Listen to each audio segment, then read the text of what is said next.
Hello! Oh no, why am I crying? Hold on. Ah! Wah! There we go. Hello! Good PlaMorning. I am up. I am awake. I have coffee. And I have a whole bunch of plastic pieces that we are going to assemble into the Zeta Gundam. Oh, and I have a kitty cat that's been meowing a lot, so she's probably going to be up here too.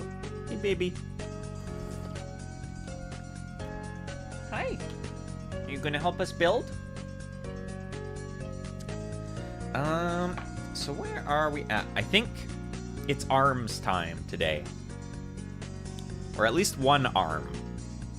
Usually what I like to do, because, so the problem with building Gunpla, one of the problems building Gunpla for me, is these guys right here, like this guy, they have 2 arms, and they have 2 legs, and most of the time, both of those arms and the legs they're the same, pretty much.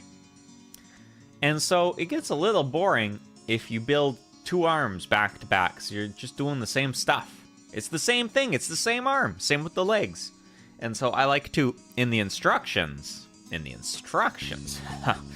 they've got, you build both the arms and then you build both the legs. But I like to do, you build an arm, you build a leg, you build an arm, you build a leg. Breaks it up a little bit. Anyways, all that said, it's arm time today. We're gonna be building this arm. And then maybe more. I don't know how complicated the arms are gonna be. The body was very complicated. Alright, what do we need? Right, it has this thing that shows me what runners it needs. So I'll need A. Let's get our big box of runners.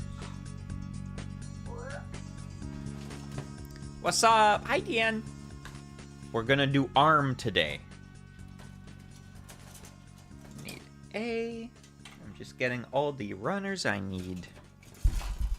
B. Those are F. Do we need those? Yes, we do. Okay. F.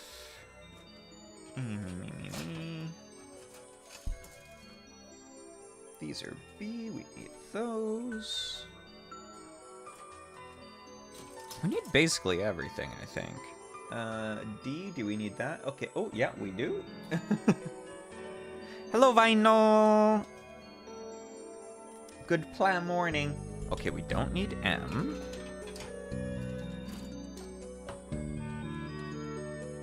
What is this? This is I. Yeah, we need this. Okay. Me. J. We need.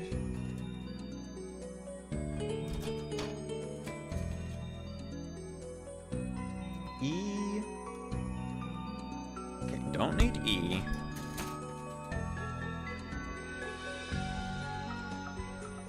Do need C.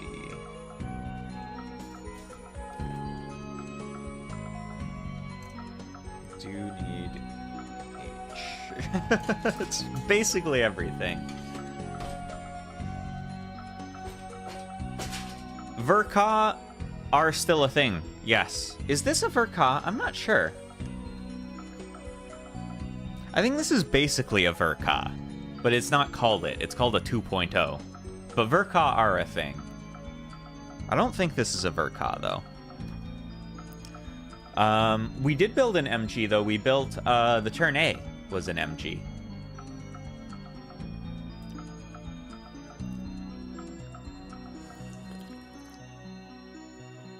Man, one thing I really liked about some of the Witch from Mercury HGs is that the runners are very nicely split up, where it's like, oh, you're gonna build the arm? Okay, you can just use, like, all the pieces from this runner for the arm. And for this, it's like, oh, you want to build the arm?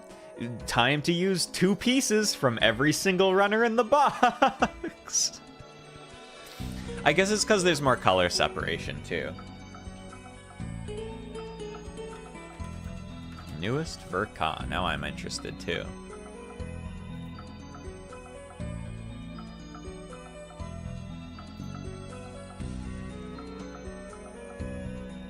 Sinanju Stein, maybe? Oh, that's pretty sexy, actually.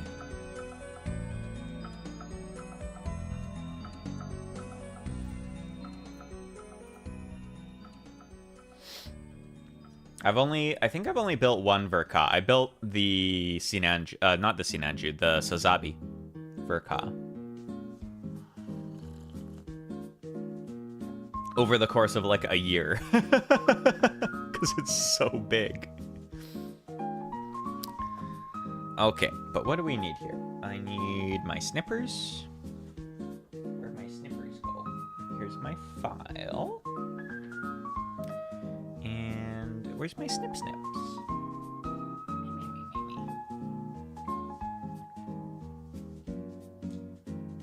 Actually, where did my snippers go? Nothing there. Nothing there. Oh, here they are. I found them. I found them. I should probably get new snip snabs soon. These ones are starting to get... They're still fine. But they're starting to get a little bit dull, because I've been using them for a long time.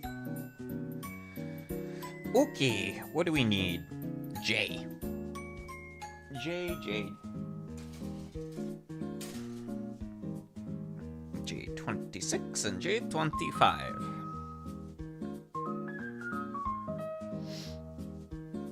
How are all of you this wonderful time, agnostic time, this wonderful time zone?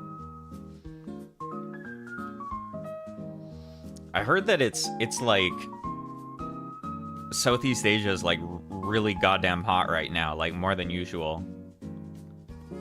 So I hope you are not dead. Yeah. Yeah, well, I've been using these snip snaps from even before I started doing PlaMorning. These guys are old.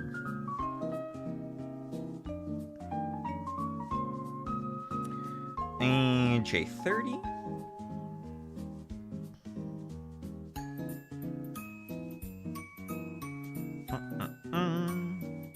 Looks like January again there. Here is like, it definitely feels like spring now, although it's kind of rainy this weekend, or overcast at least.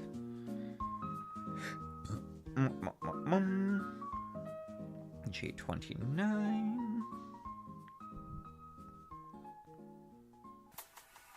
As expected, these arms seem to also be very complicated.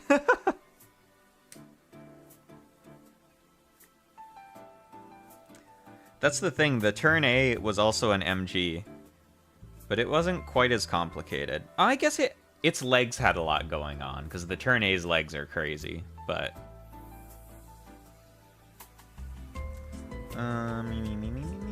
Okay, that's all the J parts we need, I believe. We need K4. Which one was K again? Are you K? No. Are you K? I have to remember what all the runners are named again now. Are you K? I thought I took it out.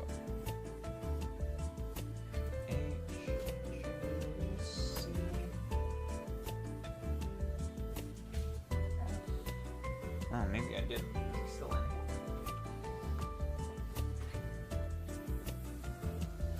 in? MG series a little hardcore? It's like kinda hardcore. Perfect grade is the real hardcore. I haven't built any of those. Oh. I'm so used to the polycaps being P for polycap, but they're K in this kit. Which one do we need here? 4.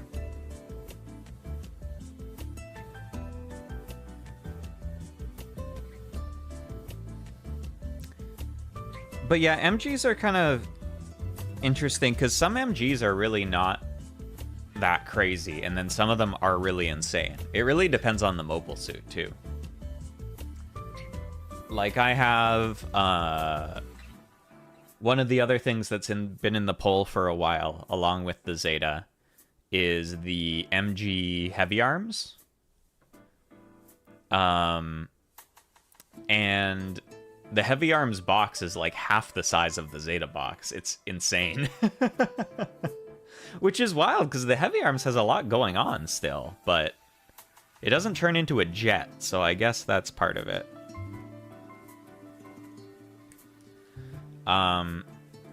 RG can be kind of insane too. So I think I've talked about this, but I'll talk about it again because it's fun to talk about. So basically, oh, the heavy arms? Yeah, the heavy arms is pretty old. This Zeta is pretty new because it's like the 2.0 version.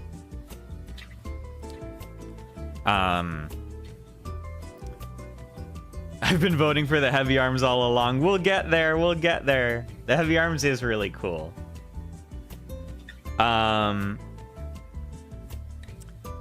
It does. It's got pew pew. It's got boom boom. It's got missile. But the RG series is essentially, the idea behind it is that they are the same size scale as HGs, but they have the detail of MGs. So they can get pretty complicated because a lot of the pieces are really little. But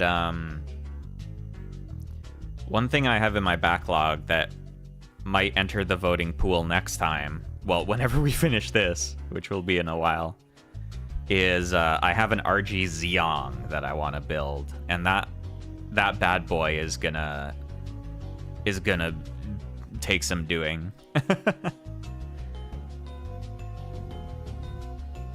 Because the Zeong is very big, so it's an RG, but it's probably like gonna be bigger than the Zeta because the Zeong is just huge.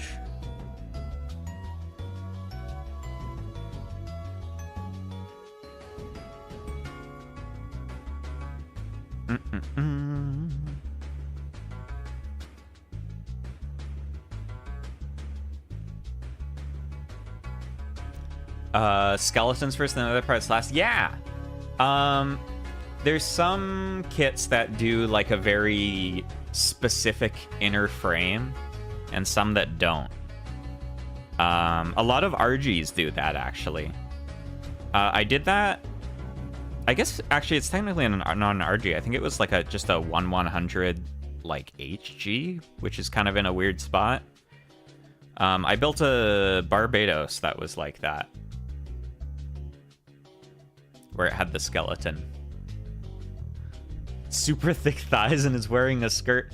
The funny thing about the Zeong is that, so it's from the original Mobile Suit Gundam, and it was basically, it's unfinished, and they were like, damn, y'all didn't have time to put legs on it, and they were like, we don't need legs for space combat, we just put a bunch of thrusters in there, and they're like, oh, okay, I guess.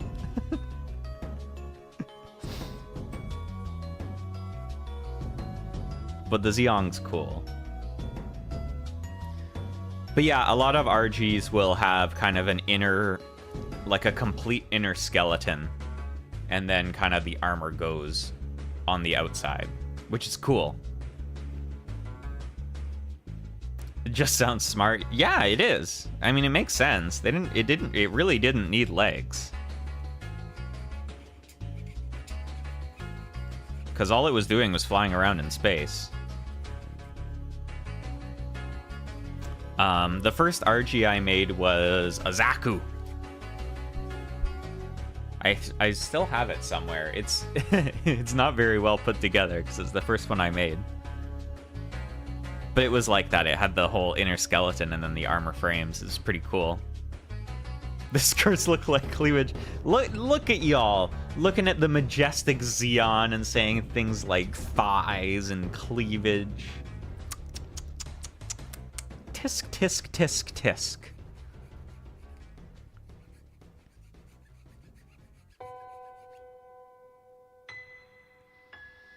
Honestly, it's kind of sad. I feel like the Zeong shows up and then it gets like immediately destroyed by the Gundam, which is kind of a bummer because it's such a cool design.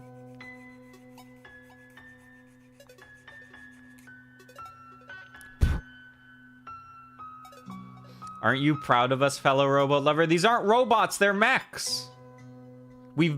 I've ranted about this before. Don't make me start again. I'll yap about it again.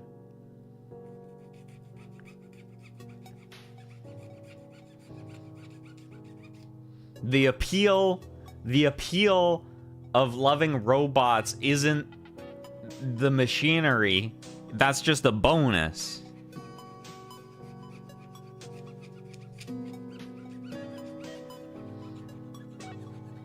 Oh, I'm getting heated. It's making me sand faster.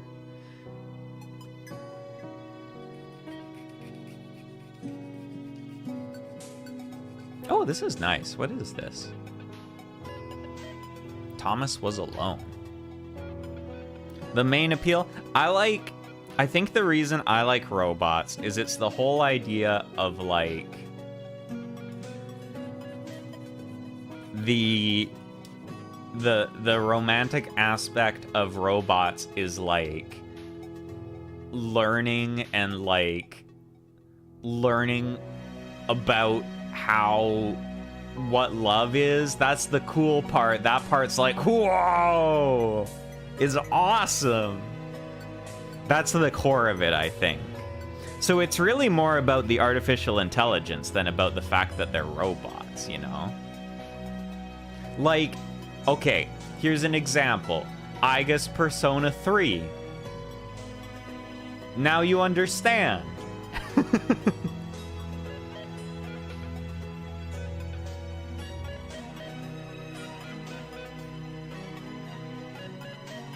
So, like, going Mary? Yeah, sure. Aiga's Persona 3? Yeah.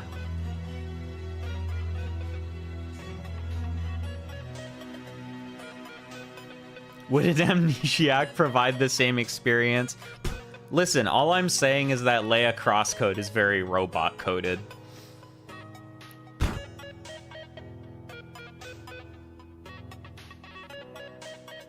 Animated objects, yeah, that works. Because really, it's the artificial intelligence part that I like more than the robot part. The robot part's just a bonus, because robots are cool.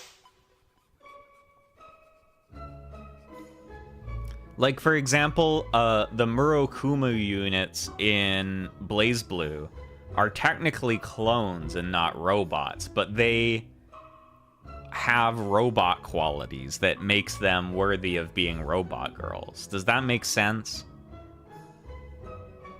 Have either of you played BlazBlue and know what the fuck I'm talking about?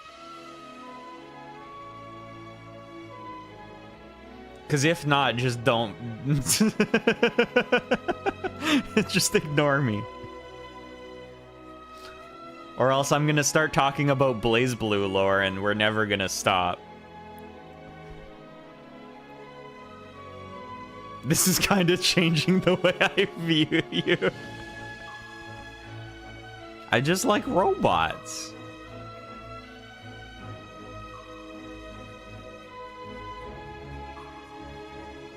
This is a wild soundtrack to have behind this conversation, too. The wind scene from Chrono Trigger. What about a robot fish? Have you seen... Hey, speaking of robot fish, have any of you seen James and the Giant Peach? Was that giant fish robot not, like, the scariest thing in the world?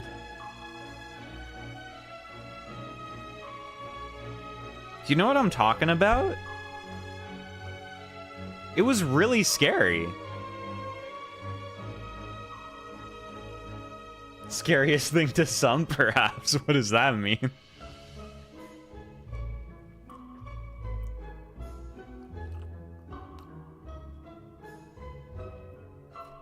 I thought you liked robots because of the appearance mechanisms first? Ah, yes, no, you have made a common misunderstanding. I like robots because I like the personality traits that robots often have are cool. Also because just the idea of like artificial intelligence and how it's similar but different in key ways from human brains is really interesting to me in fiction. I think it's really cool. Like when artificial intelligence is really advanced to the point that it's considered sentient, but it has like these key unique differences that kind of make it, you know, it's awesome.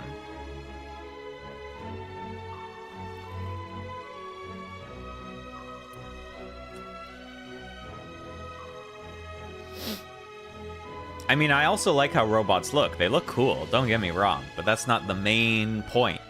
That's not the driving factor. It's the Amoy.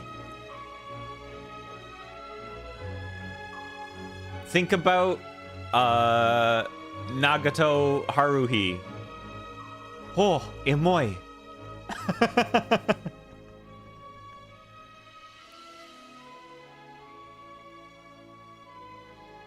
Okay, I can start putting these together now. So...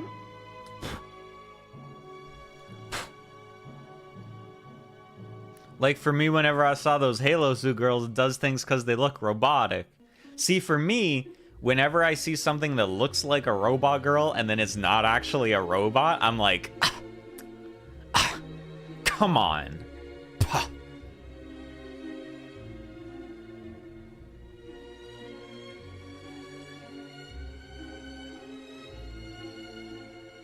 That's why I'm so pissed off that the androids in Dragon Ball are actually cyborgs.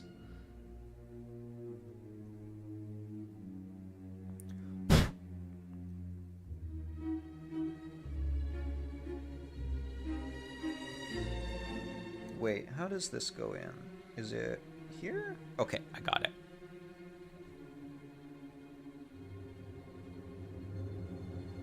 Yeah, appearance second. So if they look like a cool robot, but they're actually just a human, it's like, eh. Man, we were almost there. I don't care if this topic is worth going with. Listen, PlaMorning is all about yapping. And that's what we're doing. Me. Okay. So these are gonna go like this. Wait, hold on. I need to make sure I'm... Oh, I was about to do this the wrong way. Like I actually have no horse in this race.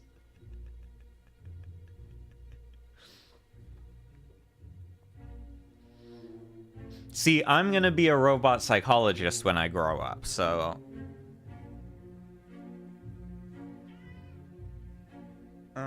which way does this go? Does it matter? I don't think it matters. Go this way. And then...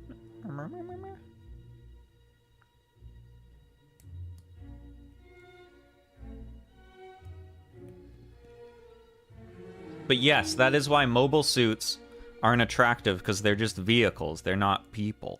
Unless they have an AI in them, and then it's a different story.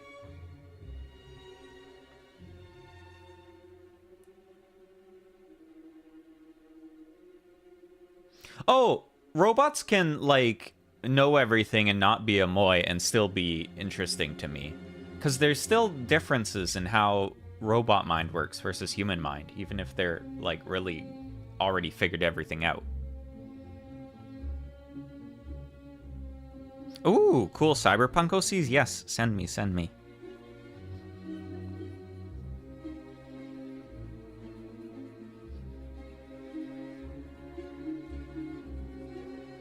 Robots are just cool, basically. But robots' minds are cool.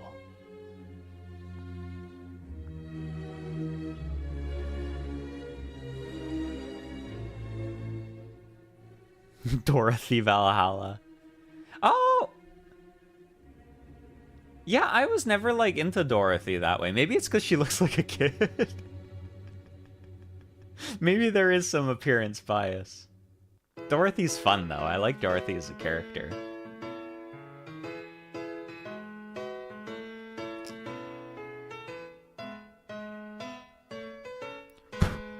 Man, when are we getting that Valhalla sequel? I feel like I've been hearing about it for so long. No, you didn't have to put it like that. Well, it's true.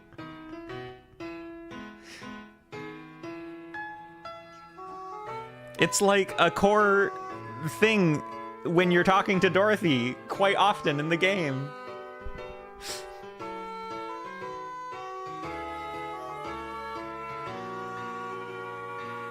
My productivity to an all-time low. You're thinking about hot robots too much. That's the problem.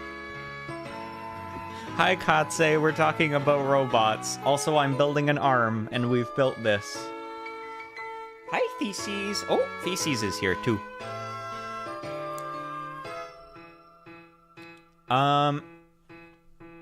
No, in Valhalla, Dana Zane is where it's at. She's so pretty and cool and awesome. My brain is the same as Jill's. But yeah, I hope we do get that sequel, because it was looking pretty neat. And I feel like I haven't heard anything about it in a while.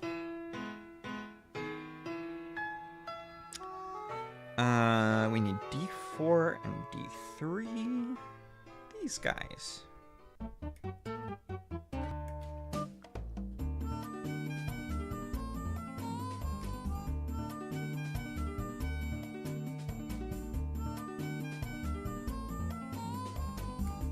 I don't remember what it was called. It was called something else, like it had another bar name that was a bunch of numbers, but it became a word that was like Valhalla, but it was different. I don't remember. It was about a different bar, basically, though. I think they might have even mentioned it. Nirvana, that was it. Thank you. I think they might have even, like, name-dropped it at one point in the original game.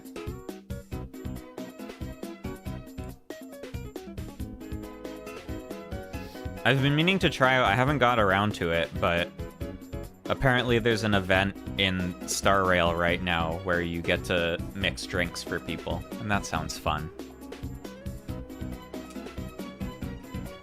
I still haven't played Coffee Talk either. I should play that at some point, because it's kind of similar. And I like coffee, and I like mixing drinks.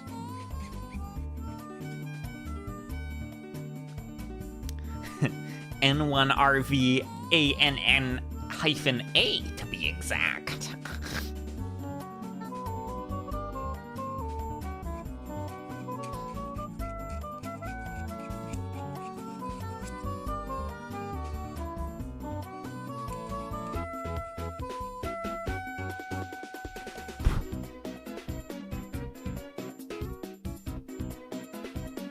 Yeah, I've been falling off on Star Rail a little bit. I think just like the latest story stuff's not been grabbing me too much, which is too bad.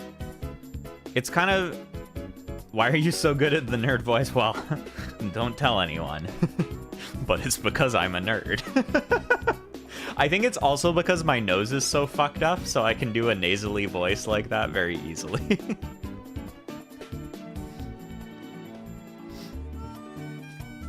I feel like Star Rail is going the same way as Genshin did with me, though, which is sad, which is that a lot of the, like, background and lore I find really interesting, but then the actual plot stuff going on, I'm like,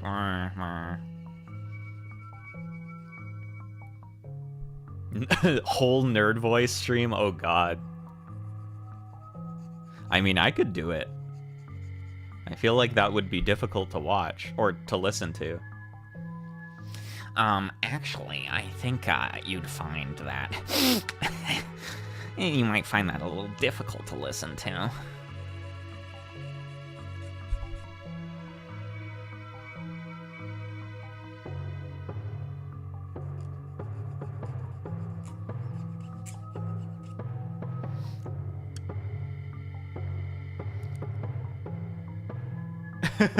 It's actually, it's not, the throat is fine. It's like all in the nose. Maybe for April Fools, yeah, in a year's time. I think Star Rail's biggest issue is pacing.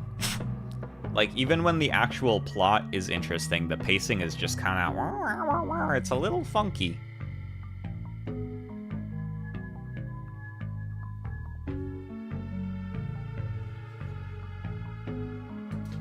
But I did roll for Acheron because Miyuki Sawashiro, oh my god, I'm your biggest fan.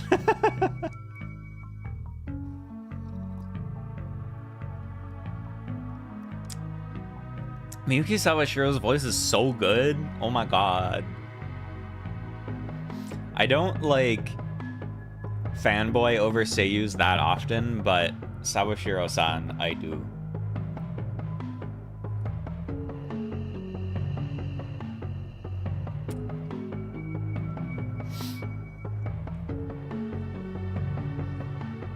Okay, where did these go?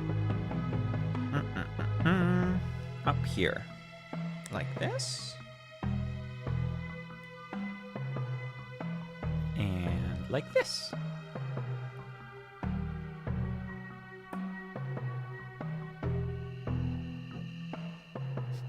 Nerd voice stream where I just explain the plot of Fooly Cooly and the symbolism behind it in the nerd voice for like an hour.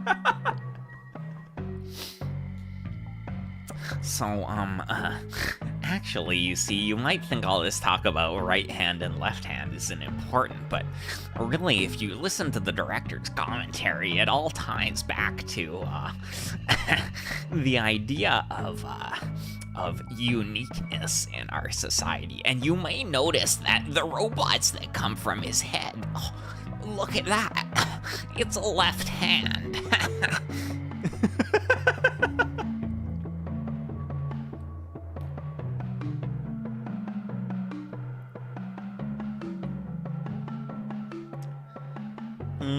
Oh, speaking of hands, we're gonna build the hand now.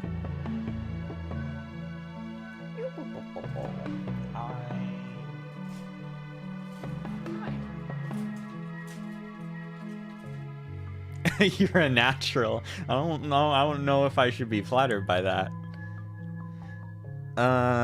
Okay. What bits do we need here?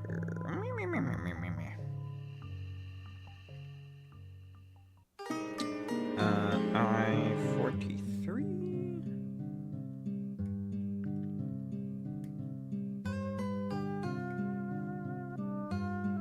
Boop. And I-41.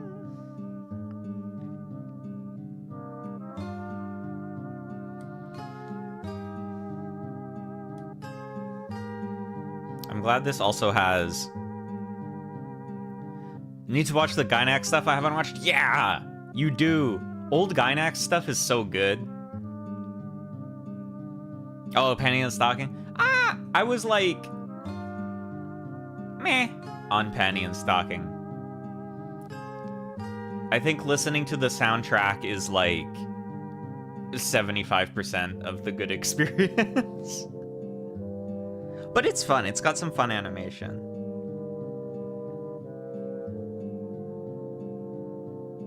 I-37.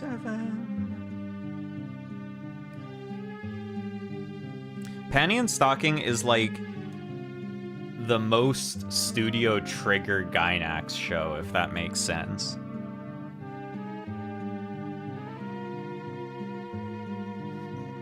And 39. The Fooly Cooly sequel? I have thoughts about the Fooly Cooly sequel as the #1 Fooly Cooly fan. Because there was actually two. There was progressive and alternative, and I always forget which is which. Hold on, let me make sure I know which one I'm talking about with which.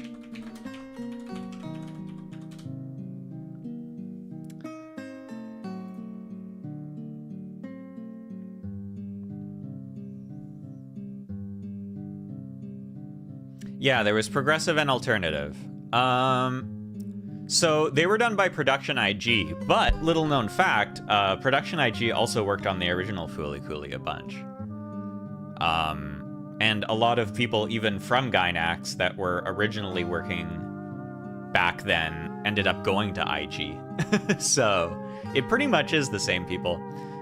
Basically, my thoughts on Progressive and Alternative is I actually quite liked Progressive, and I was kind of meh on Alternative.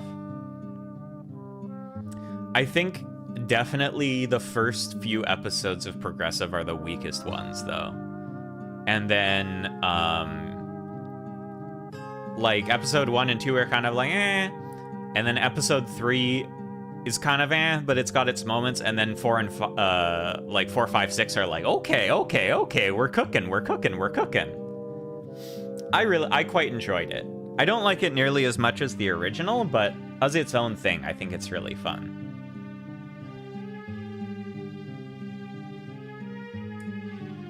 Also,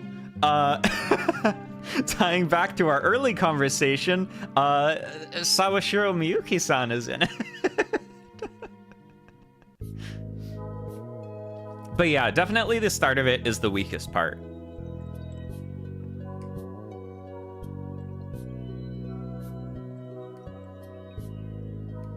But I think it does a good job of kind of like leaning into a lot of what was fun about the original Fooly Cooly while still kind of doing its own thing. I like it. I thought it was good. I think it gets too much hate from people that haven't actually watched FLCL for a long time. Main list right now is like 80s, 90s movies. Honestly, those are good choices. Also, I don't remember. Have you seen Little Wish Academia? Speaking of like Gainax and Trigger stuff, because Little Wish Academia is really fucking good. Oh, Die Hard. I like Die Hard. Die Hard's fun. Christmas movie.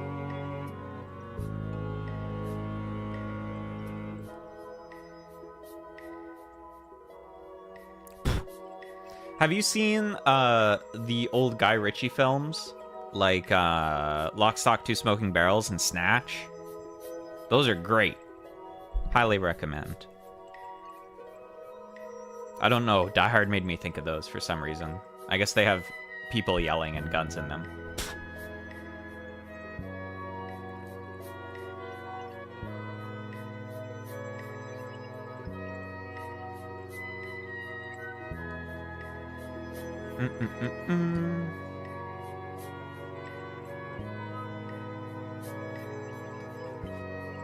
Get these fingies all nice and clean. Oh, yeah. Pulp Fiction's good, too. Actually, I think I've only seen Pulp Fiction, like, once, and it was a long time ago. But I remembered enjoying it.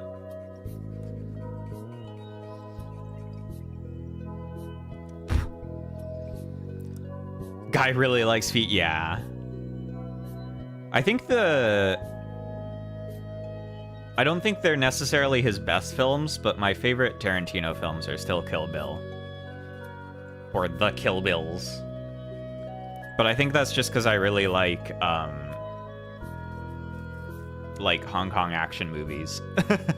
And those are a huge homage / ripoff of those. Also a lot of feet.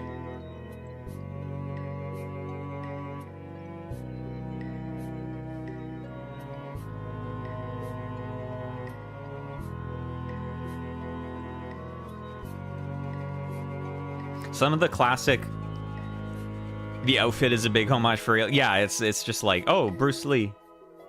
But just like a lot of the action and how the plot plays out and like the weird fucking flashback about the training in part 2. There's so much stuff going on there.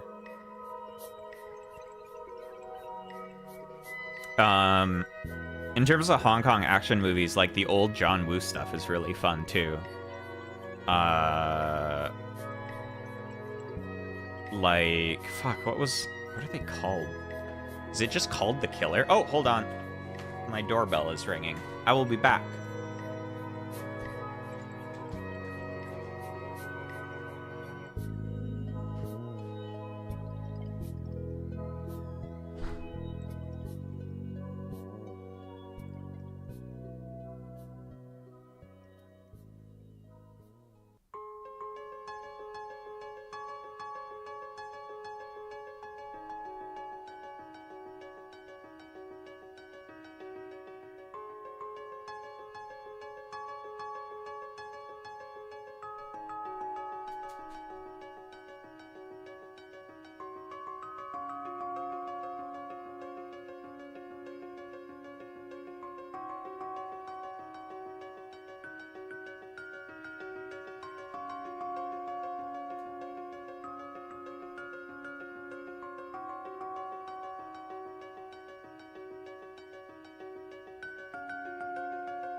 I'm back! Whew. Expanding my horizons to normal media. I think I need to do that for a balanced diet. It was delivery people. I got... oh, just a second. I have to catch my breath. I got a new rug for under my computer.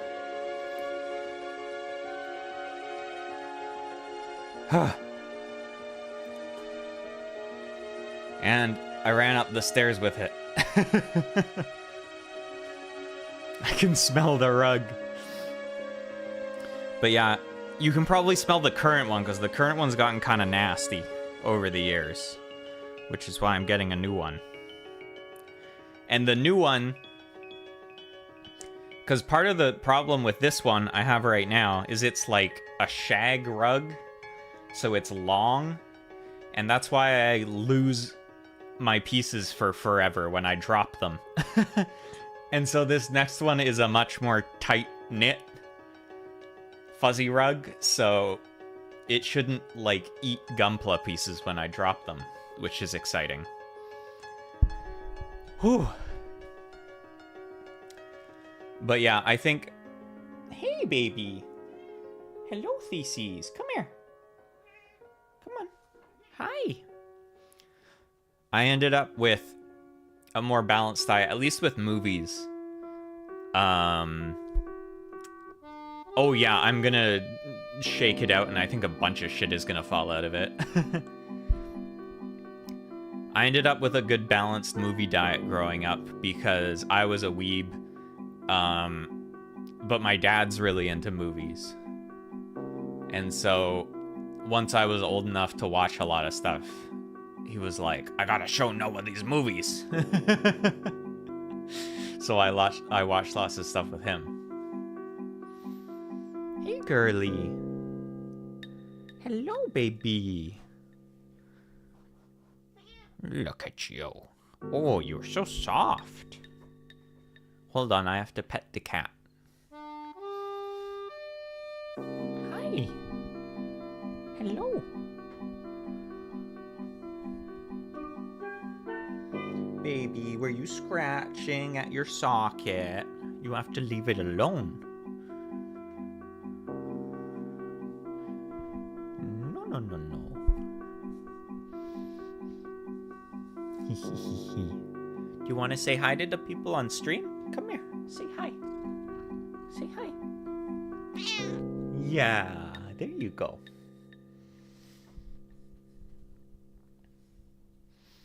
Oh, you're gonna say hi there too. Yeah, good girl. Yeah, you can sit there and I'll sand the fingers, okay?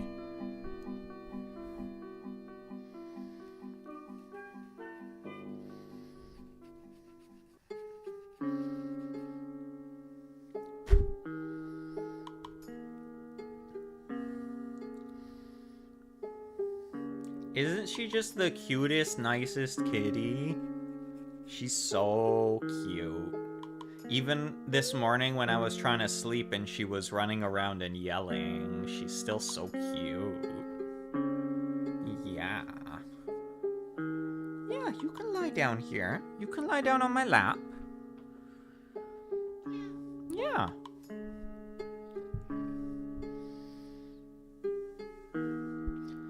Okie dokie. There's all the fingies. We're gonna need the back piece for this so we can put it on and they won't all fall off. C22. Where's C again? Is it one of these? It's D. C.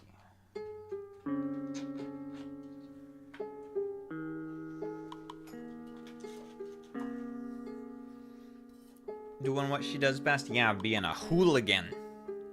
Aren't you? You're a troublemaker.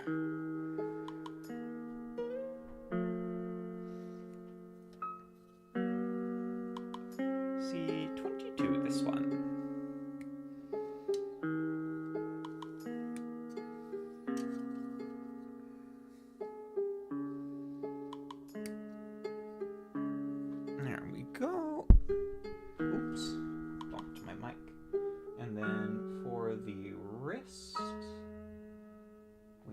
A28, which I think is over here. Yes.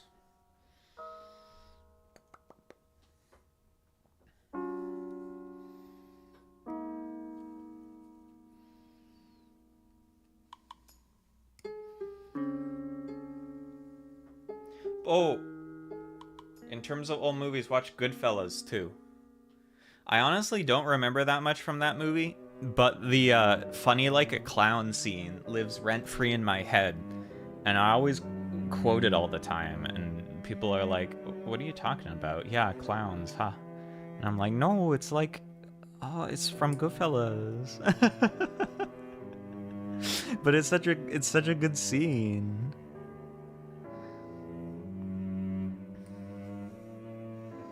Like I amuse you? What, funny like a clown? Like I fucking amuse you? Funny how?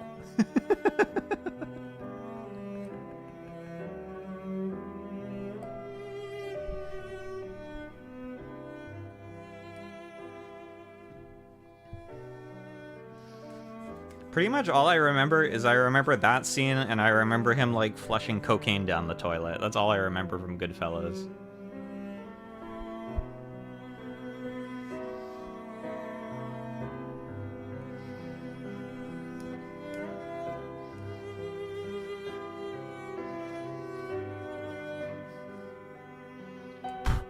Maybe I should watch it again.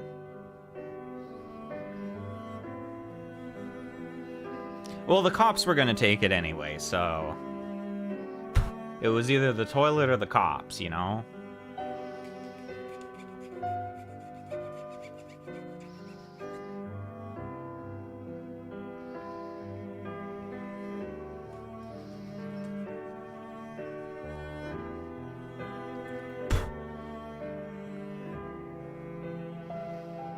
That's a common trope, but is it real? I think so. I mean, it makes sense to me. Although I feel like... maybe in like the 70s or whatever it would have worked, but I feel like now, especially because it's such a known thing, like they just, you know, look at the plumbing and be like, is there traces of cocaine in here? Yeah, oh, someone flushed cocaine down here. Like, I think you couldn't really get away with it now.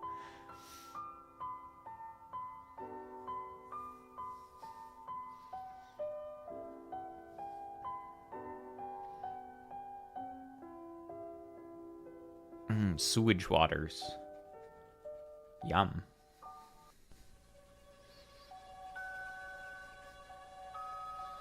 My, like, big favorite movie, though, that I feel like nobody watches, so I always have to recommend it, is Miller's Crossing. It's so good. It's awesome. It's really funny, and it's tense, and there's cool stuff that happens in it. I like it a lot. Yeah, I feel like for just general drug use in an area, it's not like a bunch of people are like, oh, I don't want this leftover drugs, I'm gonna flush it down the toilet. Yeah, it's in the peepees.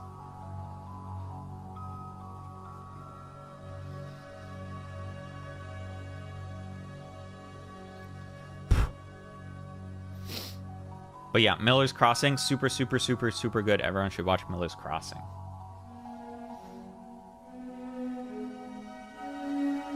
Okay, how did these go? Here. And this. Wait, which is the thumb and which is the finger? I think this is the finger. Nope. It's the thumb. And this is the finger.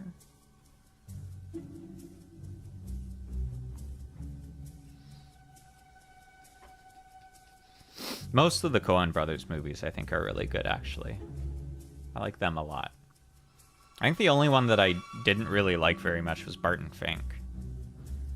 Oh, Burn After Reading was kind of like, too, to me. But Miller's Crossing, goated. Raising Arizona, goated. Oh, brother, where art thou? Goated. So that's enough hits for me to say I think they're good.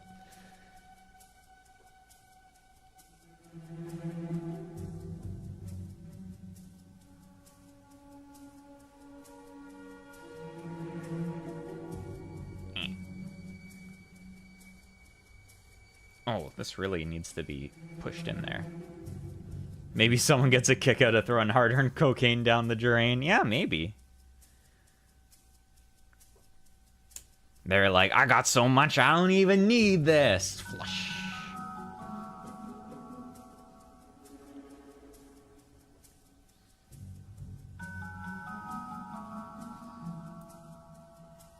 Okay.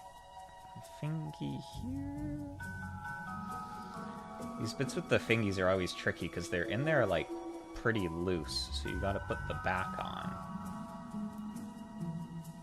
But, come on, get in there. Okay.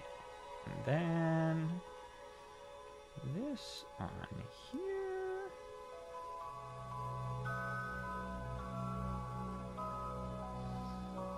Boom. We got ourselves a hand. Do a little panel lining here. There's my gray marker.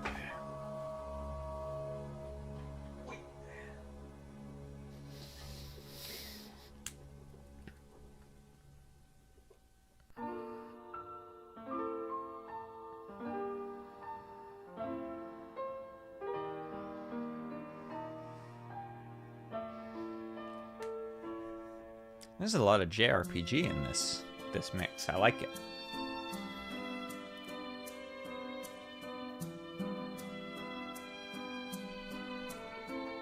Okay. So we got our hand. Oh, we skipped ahead a little bit, I guess. Oh, the arms themselves are actually not too insane. I think it's the legs that are going to be really crazy.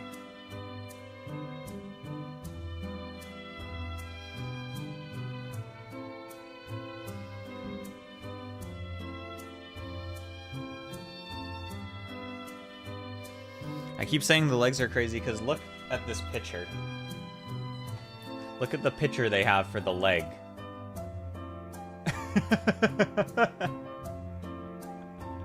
That looks like there's a lot of bits in there.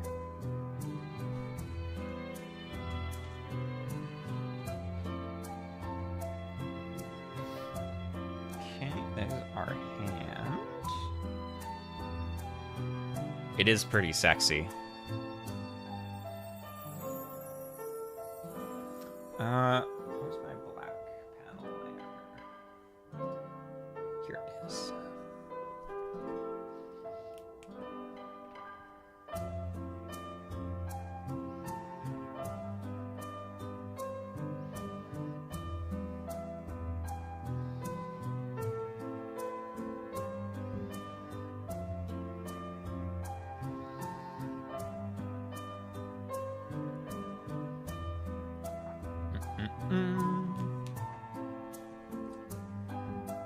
Okay, what's gonna be up here?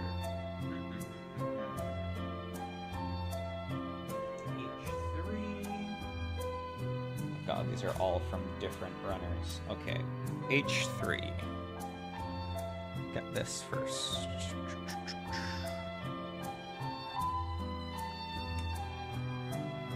Gonna go heat up dinner. Bye bye. Bye! Have a good dinner. Enjoy your food.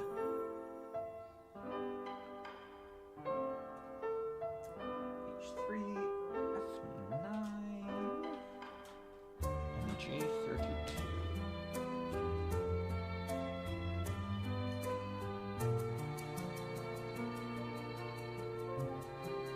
Ooh, I think on some of these little detail bits in the arms, I want to put a little bit of silver. I think that would look nice.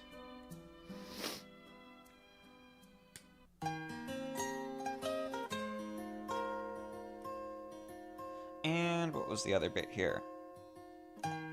J32.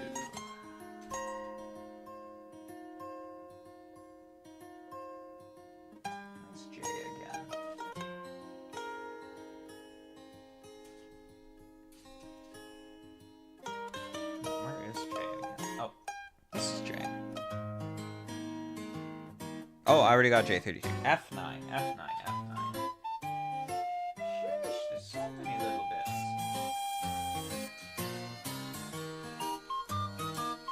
Boop, boop, boop, boop, boop.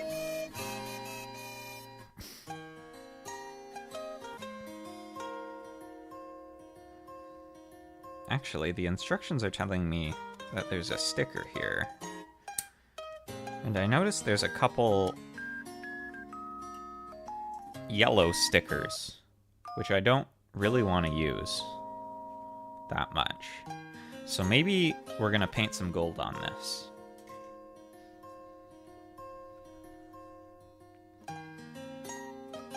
Although I guess then it's not going to match with the actual yellow we have here, which is too bad, but maybe I should have also painted that gold.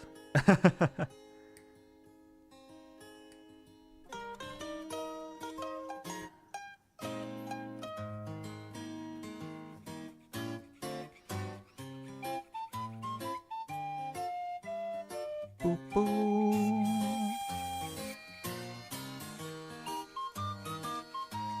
Could probably take that part apart and still paint it gold, actually. Maybe I will do that. I often find I like doing that is when there's like a little bit of yellow accent on a mobile suit, is make it gold instead, because then it, woo, pops out. And also it's just easy to do because I have a gold marker.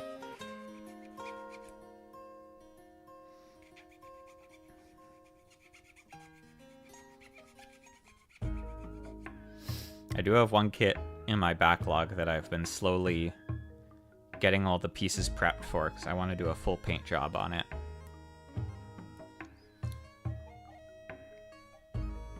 But that's kind of boring to do on stream because it's literally just the cutting out and sanding parts of this, but I don't put anything together. I just put them in a bag so I can paint them later.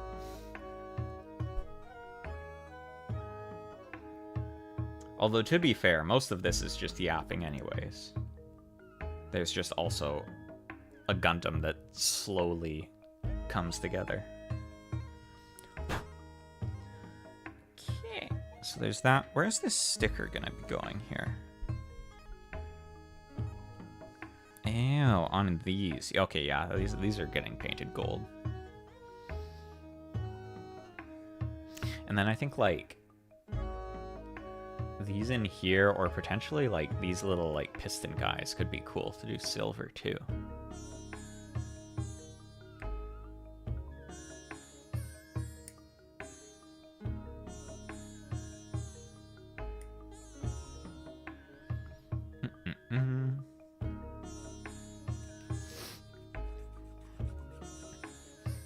I've been continuing my Dragon's Dogma-ing. I'm in the end game now, which is very interesting and weird. That game is so weird. I think a lot of people are put off by how weird it is, but I think it's cool. I wish some parts of it were better, but I still appreciate how weird it is.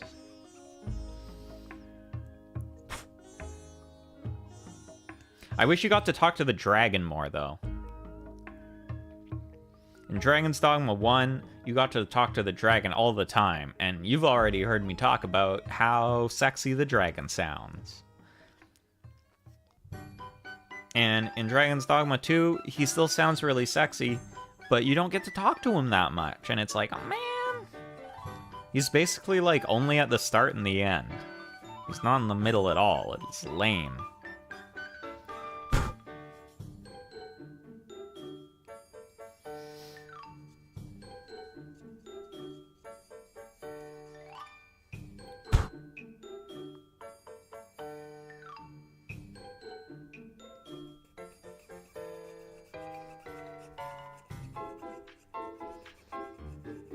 But I do hope they release, like, some real DLC for that game. With, like, a new location, or new vocations would be really cool, too, honestly. I'd absolutely pay money for cool new vocations if you are listening, Capcom. I will not pay money for one more port crystal, but I will pay money for more vocations. Wink, wink, nudge, nudge.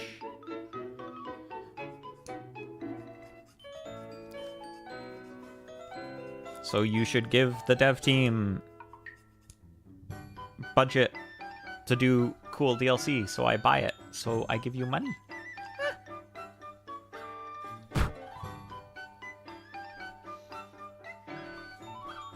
I was playing more Tekken last night, too. I hadn't been playing Tekken in a while, and I got struck by the urge to do some Tekkening. I've been trying to learn Leroy, because Leroy's really cool. And he's bad now, so I don't have to feel guilty about playing him. Because I remember when Leroy released in Tekken 7, he had such a cool design and everything about his character was so cool, but he was like the most busted OP character in the world. And so I didn't want to play him because I was like, oh, that's kind of lame. Play the super OP character that everyone else is playing. But now he's been nerfed into oblivion, and he's, like, considered the worst character in Tekken 8, so I can play him guilt-free. And he's still cool. He still does the pa-pa-pa-pa-pa-pa-pa-pa, the Wing Chun, the like, super fast punches, where he just gets up to you really close and he punches you in the chest, like, 10 times. It's awesome! So I've been having fun with that. And it's also just kind of stress-free because my rank isn't, like, high with him or anything, so I can just kind of mess around and learn. Not like when I play Jack and I have to be really sweaty.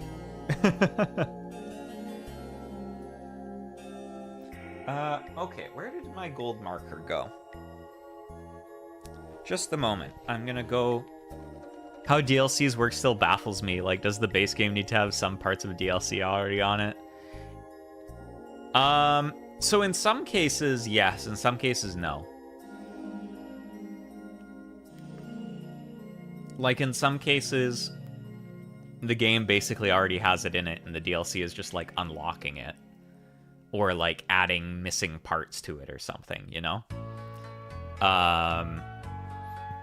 But then in other cases where it's, like, a proper DLC that's actually completely separate, it's, like, completely built on top of it. And it's all new. Okay, I'm gonna go on a little adventure. I'm gonna try and find my gold marker. I think it's under my desk somewhere. Wish me luck. Wah!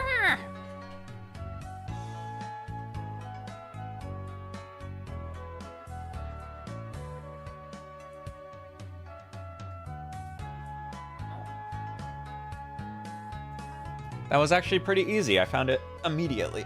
Wow, it was exactly where I thought it would be. Under my desk.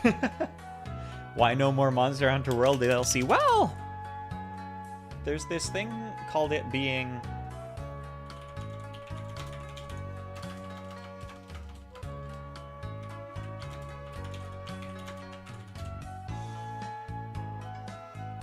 Oh, wow. Monster Hunter World is not as old as I thought it was. It's only 6 years old.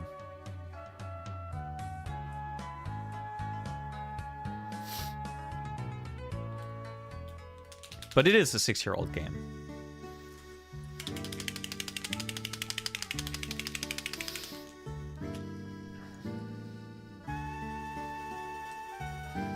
They're making the new Monster Hunter right now. It looks good. Honestly, the new one looks a lot like World, so... I know a lot of World fans are happy about that.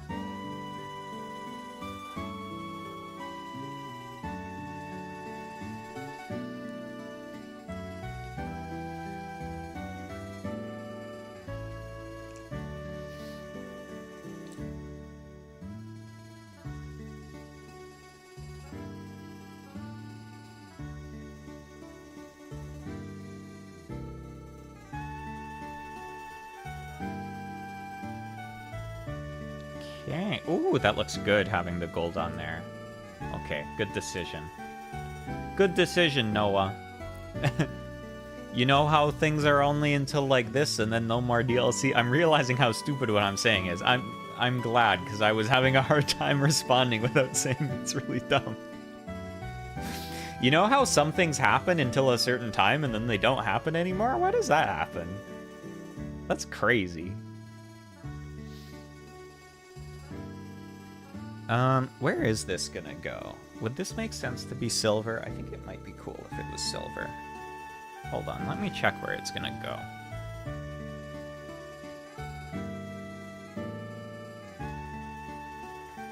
Are these like little missiles? I think they are. I think they should be silver. I'm gonna make them silver.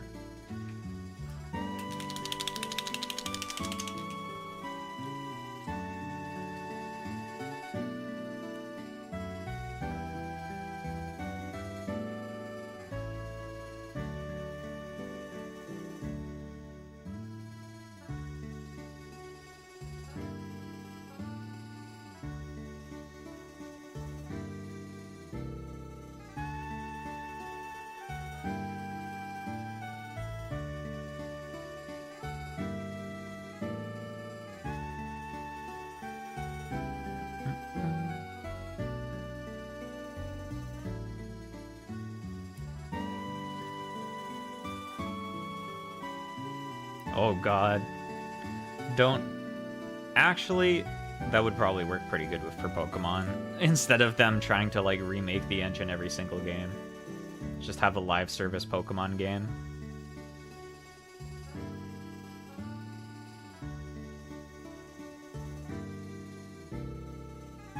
Yeah, why haven't they done that?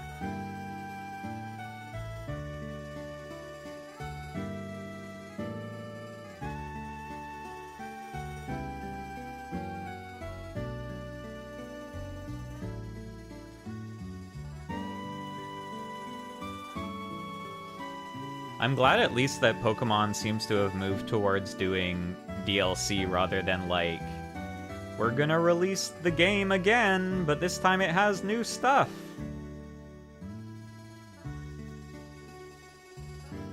Because, like, I really like Ultra Sun and Moon, actually, but it sucks that those were entirely new games you had to get and play rather than just adding that new stuff as DLC.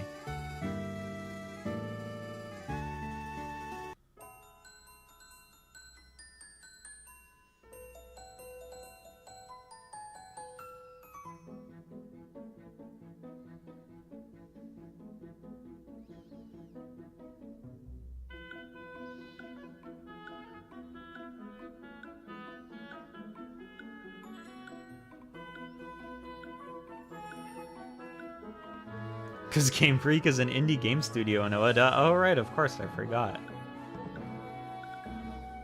Honestly, I'm really happy that we're not getting the new Legends game until 2005. Or, not 2005, 2025. Like, it's awesome that it's not coming out this year. Maybe it will actually be somewhat cooked. Maybe.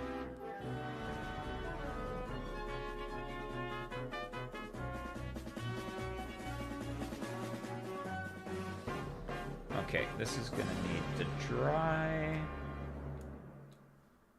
And just put it like that.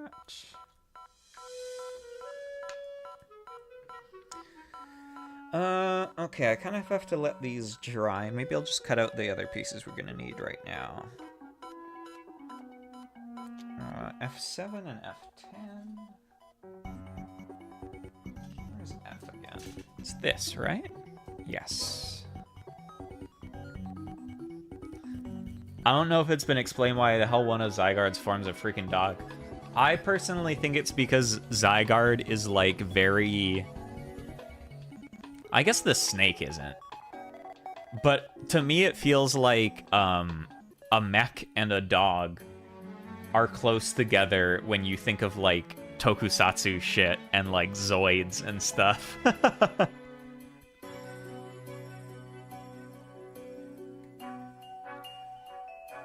In general, though, it is weird that it's a dog and not, like, a wolf.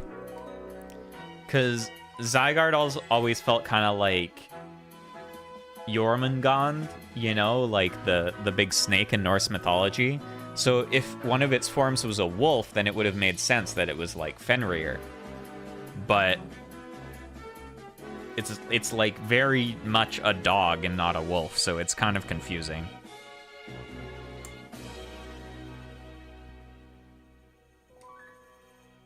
I like that it can turn into a big mecha thing, though. That's cool.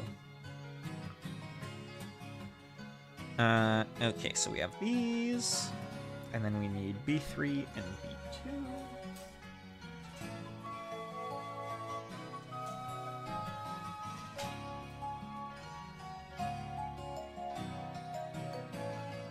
Zygarde may be based on the wolf Fenrir. Yeah, see, that's what I'm saying. But it's a dog. So it's confusing.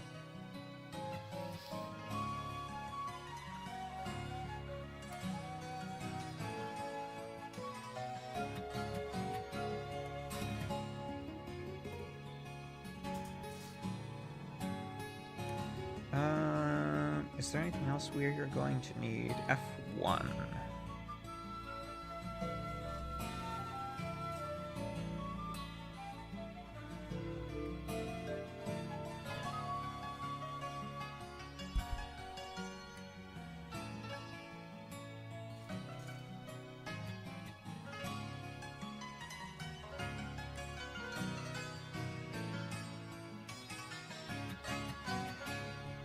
Sanding time.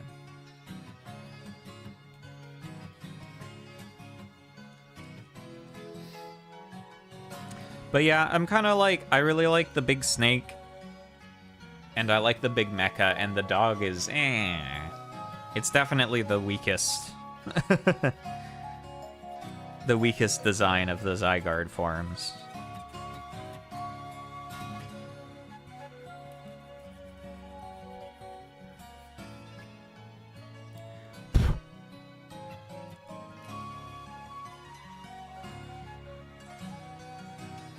Gungnir. No, I never had a PSP. When I think of Gungnir, I think of Symphogear. Because that was Hibiki's gear. I think. Was it? Yeah, it was. It was at least her theme song. I think it was also the name of her gear.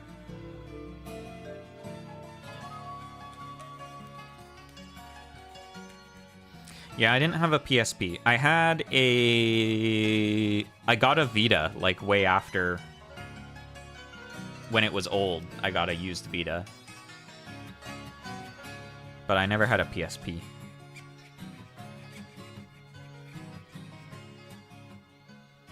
I didn't really have, like, that era of portables, because I didn't have a DS and I didn't have a PSP. I went from... Is Symphogear good? Symphogear is really dumb, but I like it. It's fun.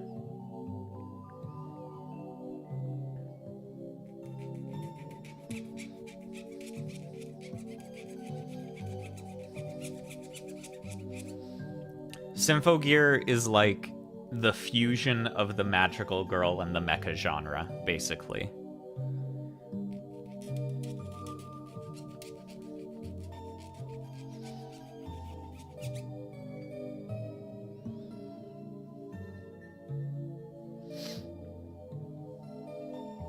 But yeah, I went from the Advance SP to the 3DS.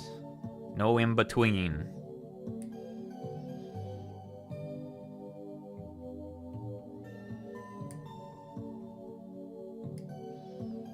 God, the Advance SP was so good though. What a good handheld. Man, I was really hoping that Sonic Battle had been ported to something, because I wanted to stream it, but it never got a port.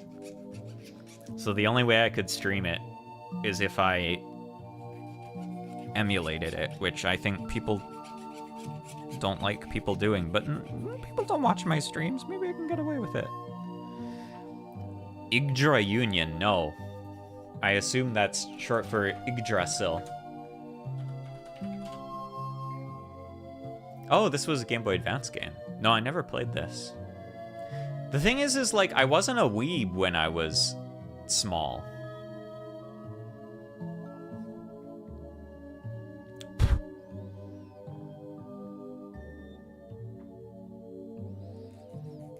I wasn't a weeb until like high school.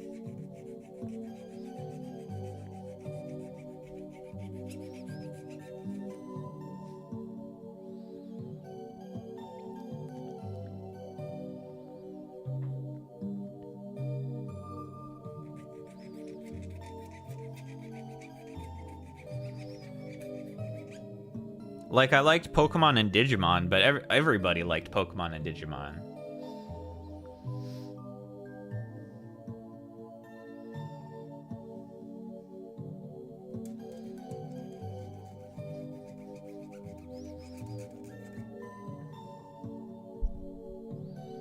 And then in high school, I watched Fooly Cooly and I was like, whoa, anime! And it's all been downhill since then.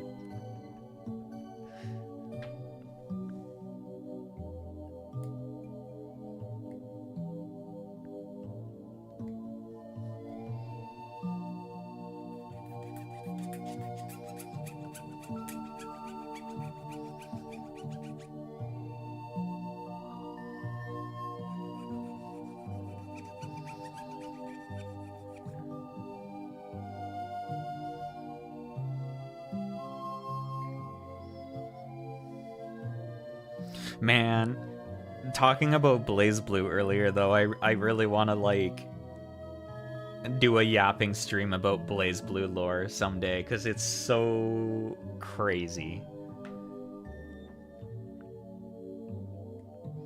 I actually just picked up, they made this, like, weird-ass BlazBlue roguelite called Entropy Effect. I just picked it up recently. I want to try it. Maybe I'll stream it at some point.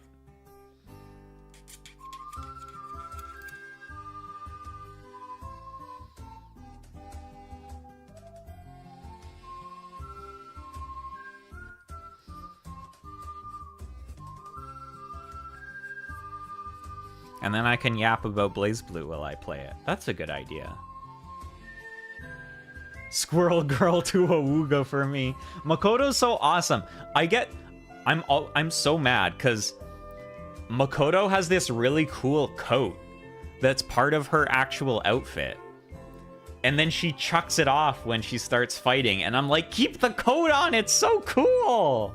But no, they gotta show the boobies.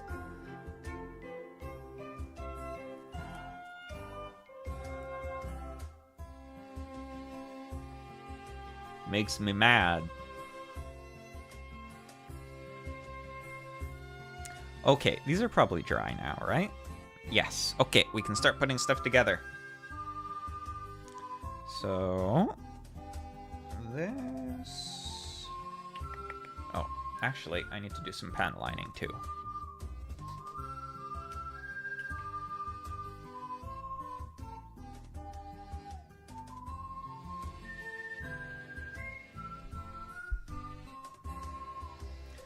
Panel line that.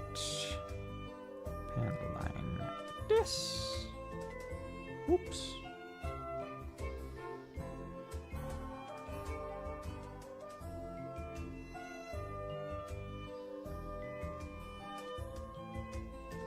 Need to show the under boob specifically, yeah. Yeah, and listen, like some good under boob, it's fine, it's cool, you know, whatever. But the coat was really awesome, and they were just like, nah. Disappointing, to say the least.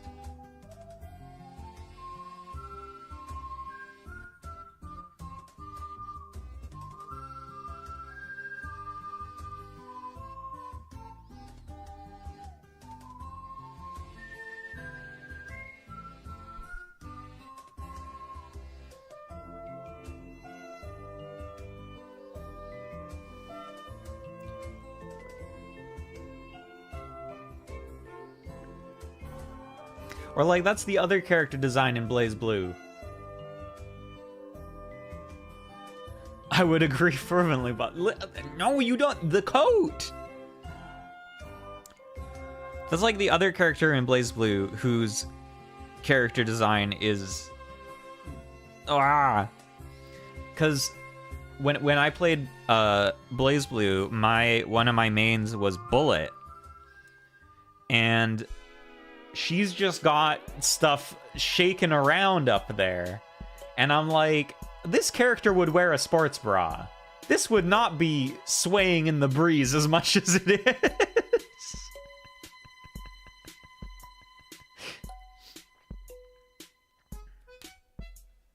Blaze Blue's a funny game.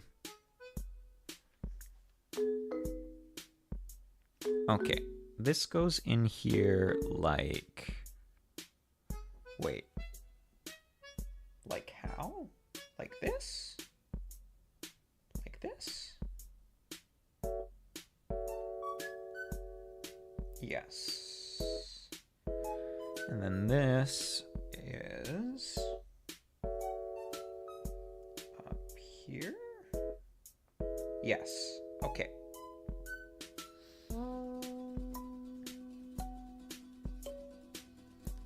Has Blaze Blue received mainstream attention the way Guilty Gear? I don't think Blaze Blue ever got as big as Guilty has.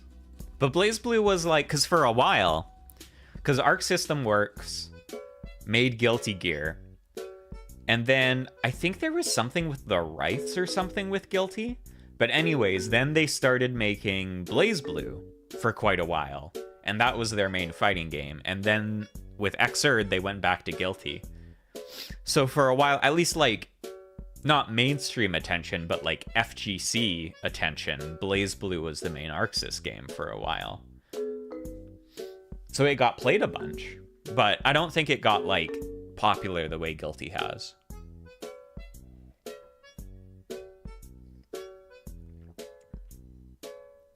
They gave Blaze Blue a finale. Yeah, Chrono Phantasma is like very much the... Or I think the way they phrased it was they were like, it's the end of Ragna's story, who's the main character. But also I think the guy that was kind of like the lead for Blaze Blue either retired or just left the company. He's gone. So it's basically, it's over.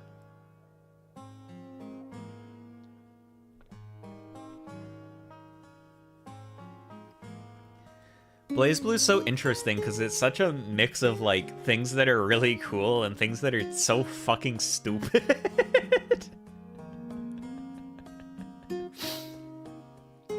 But I think the reason I liked it is it didn't take itself super seriously. Like the story mode always had, it had all its like stupid, deep, complicated lore, but then it always had like a shitload of dumb joke endings and stuff too. It was always just having fun.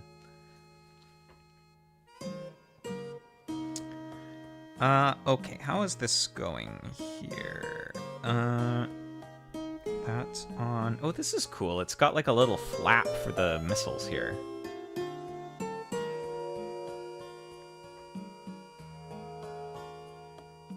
Wait, I'm wanting to make sure I'm getting this right. So this way. And then this is gonna go on like this. And this.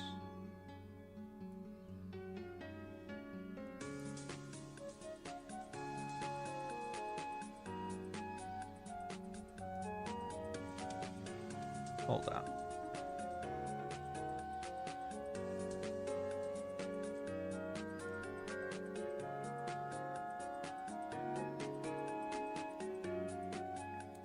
Oh, like this.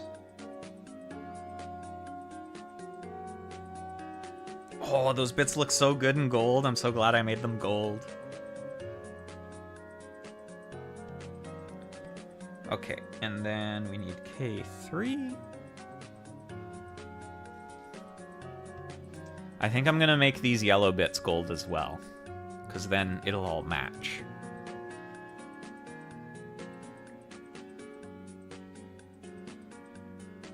Because they have some yellow stuff. They're like, put these yellow stickers on. No!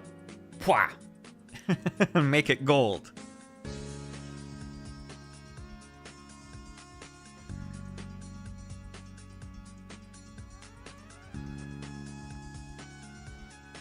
Okay, so that's K3. And that's going to go facing this way? Wait.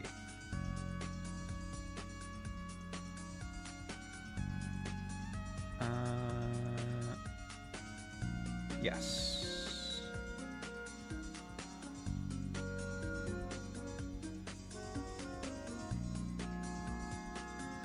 There. I'm a free thinker, yeah.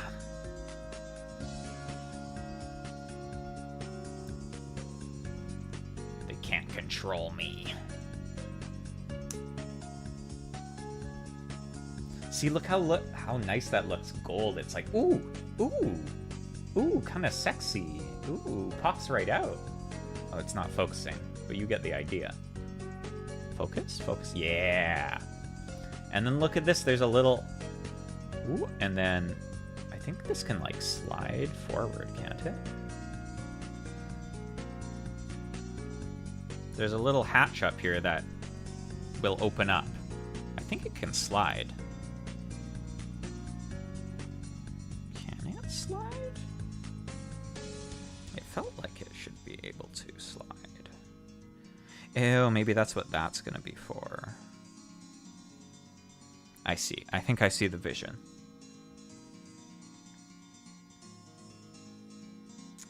So then we're gonna get these guys on the sides here.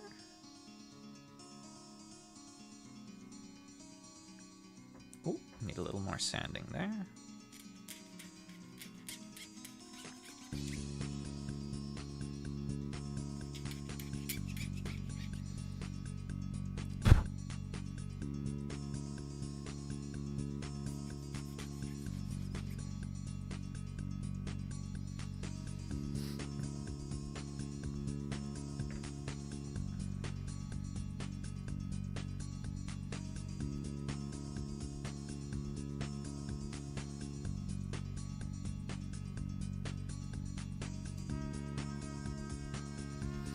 Man, the Zeta Gundam has such a neat design. It's like, it's a very cool progression from the RX-78, which is like the original Grandpa Gundam.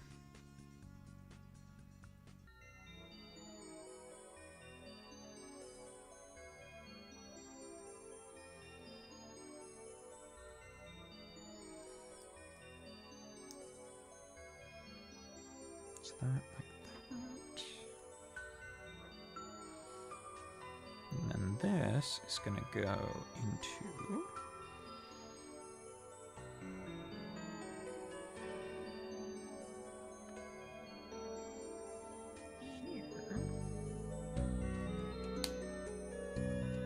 Like this.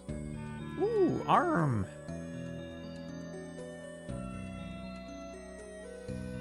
Yeah, because I think this whole section is what slides.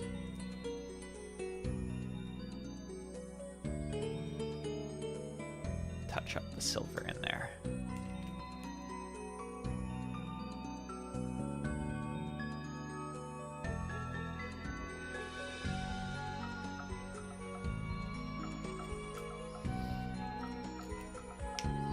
But yeah, and then he's got this little secret hatch. Ooh. Ooh, focus. He's got little missiles hiding up there. So cute. And then they hide. Like a little tiny baby heavy arms. Alright, we need D2 here.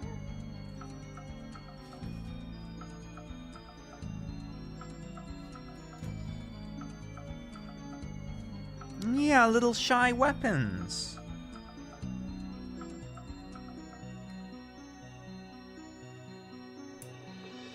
They get nervous when they're the center of attention.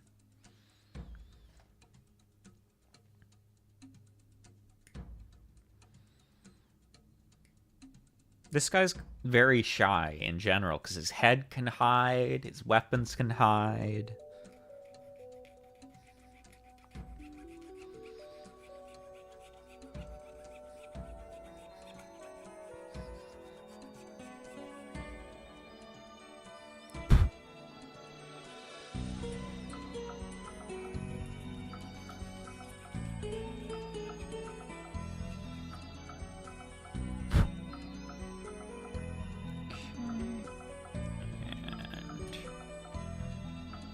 probably need a Q-tip for this.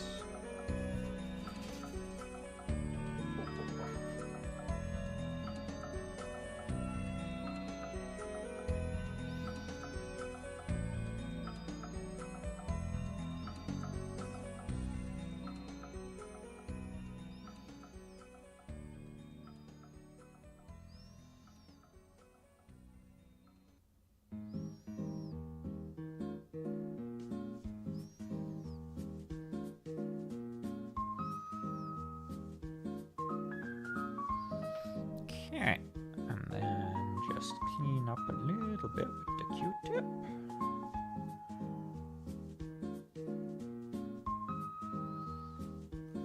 Can't see what I'm doing because I need to hold it close to my face. It's for the rest. And then this needs to go on a specific way too. Make sure I don't mess this up. Like this. Put the hand on.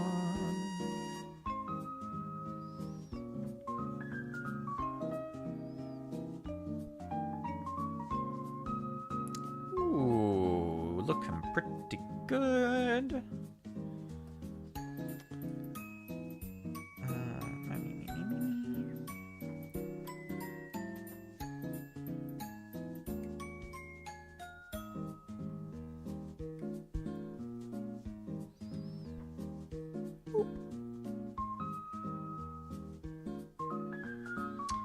And H1, H2, K2. Okay.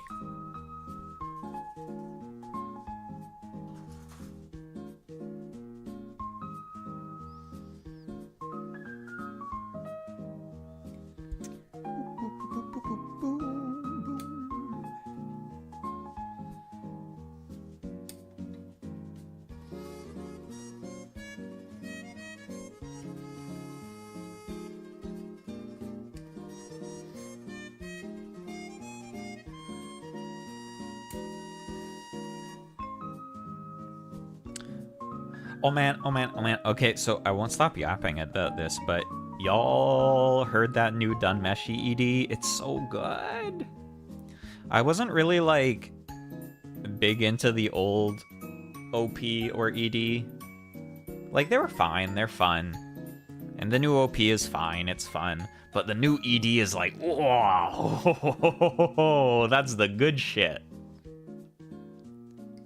That's that bittersweet shit. That's what I want.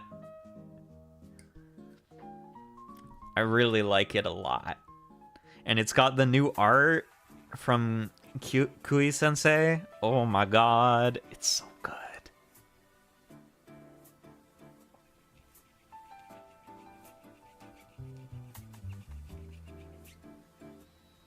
I really want to hear the full version of the song. I don't know if it's out yet. I don't think it is. I haven't seen it anywhere.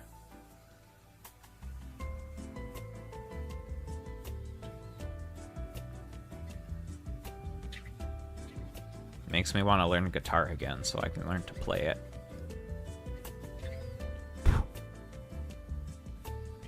The homophobic Chilchuck art. Listen, Chilchuck judges everybody. It doesn't matter.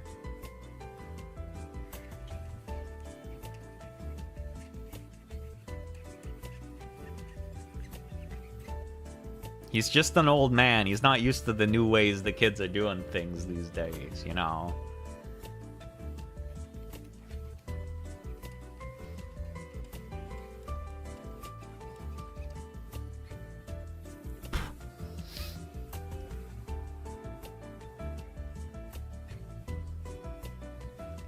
I almost said something about Chilchuck, but then I realized I guess it's kind of spoilery, so I shut up.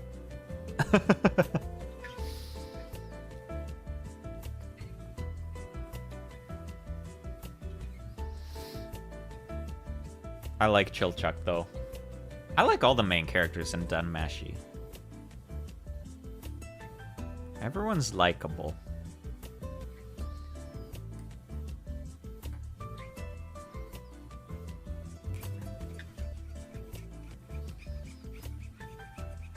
I like Chilchuck because I too am an old man.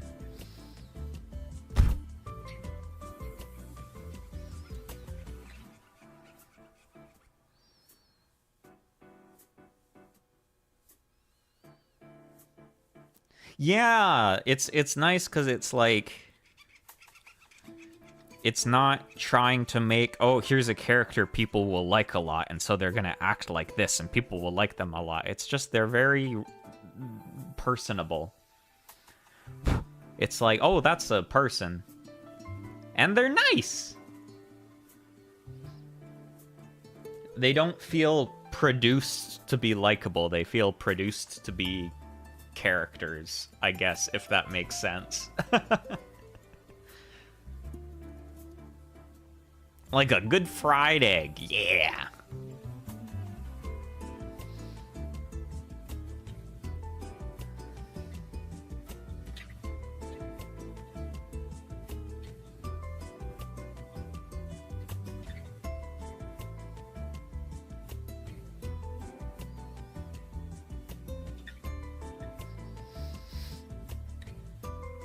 I like how we got to see that Chilchuk has like a bad reputation for trying to get the half-foots to unionize.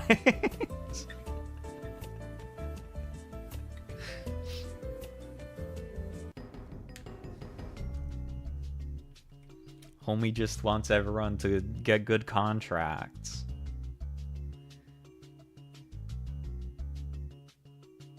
And shake off bad stigmas, you know?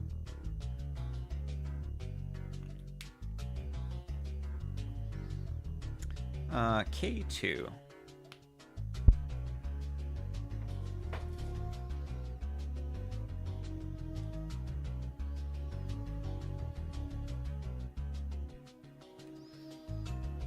My man, yeah. Love Chilchuk. Oh, I haven't heard Ian McBell. I should check out the Ian dub some more. It seems really good.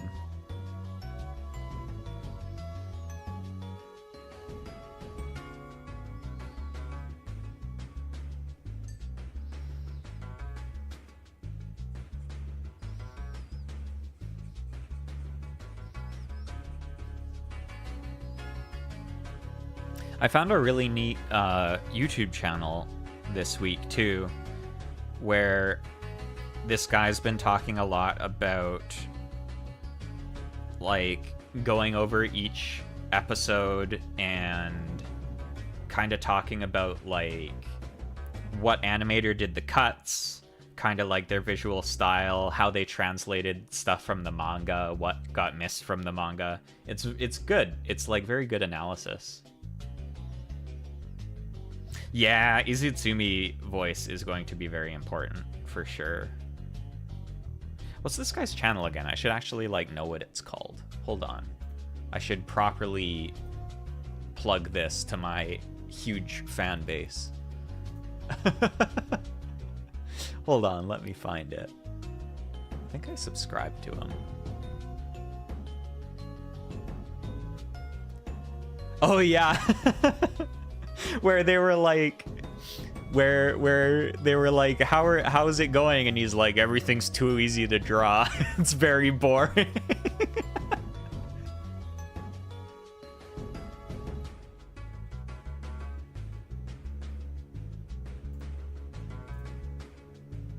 Swamp John. That's what they're called.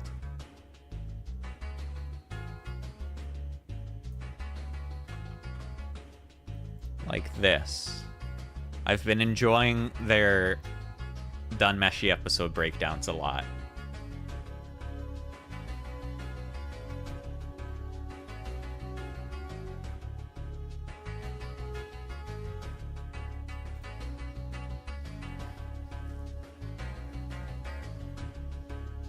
Okay, how did these bits go?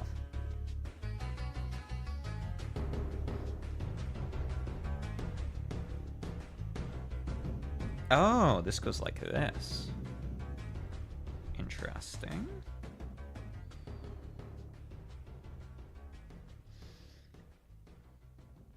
And then this in here. Like this.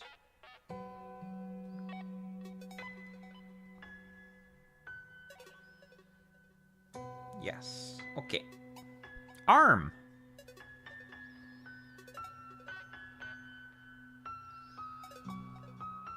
arm.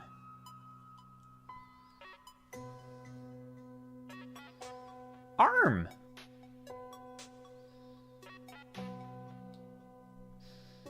Arm. This is a big arm. Oh, a big ol' arm on ya. Look at these big. He's got Yowie hands. Subbed. Nice. You're welcome, Swamp John. Look at these big ol' Yowie hands. Whoa. I never knew this about the Zeta.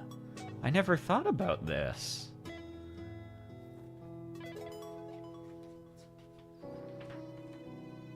Alright, let's do the shoulder armor.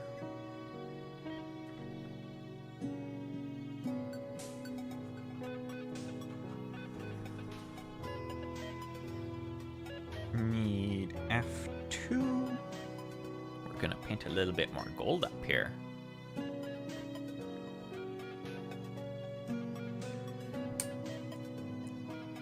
The Zeta Gundam is pretty sexy. I'm not gonna lie. It's got a lot going for it. So F2, A. Oh, we need parts for A for this. Ooh, we have a lot of stuff to paint gold up here.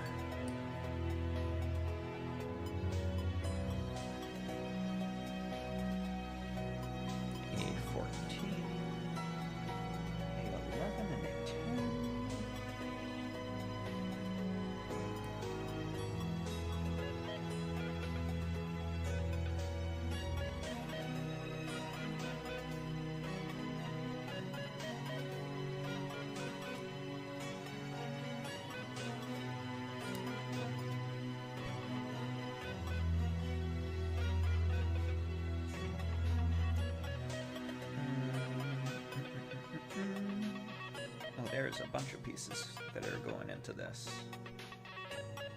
Okay, well, let's get these cleaned up and painted so that they can dry first.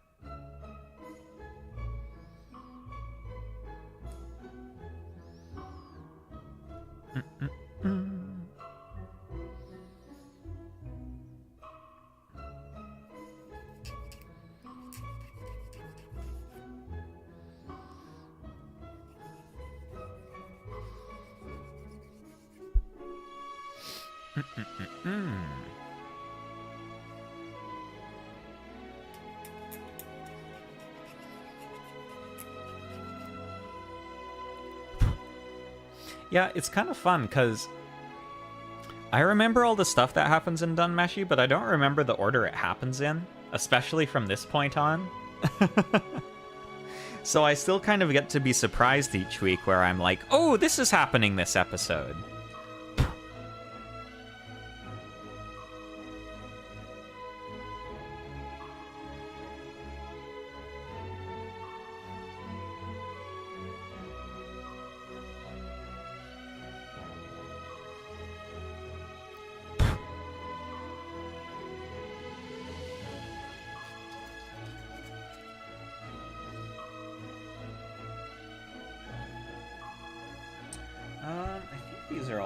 That are gonna need to be gold. Yes. And then the bits on here.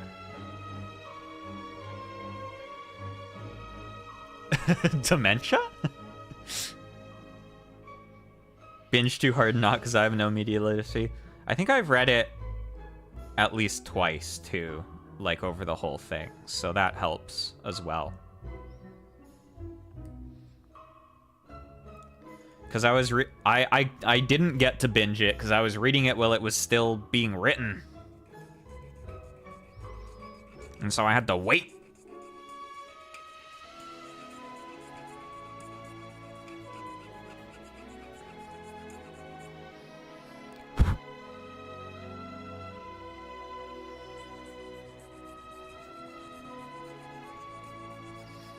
But yeah, there was a couple things I missed too.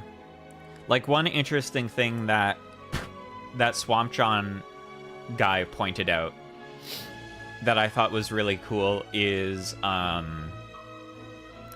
how when Fallen is like having a hard time, one of her eyes is always closed. And one of the dragon's eyes got stabbed. Oh, interesting. And there's even like one of her eyes starts bleeding a bit, and it's like, oh, that's so cool. I never noticed that.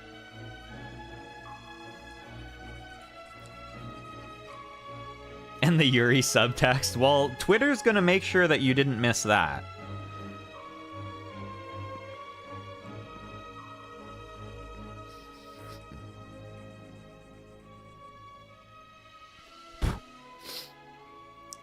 I think, when did I start reading Dunmeshi? I think when it was around...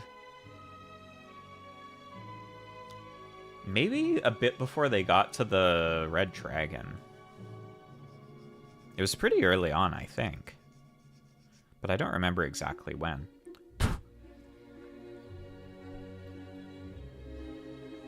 Okay, gold time.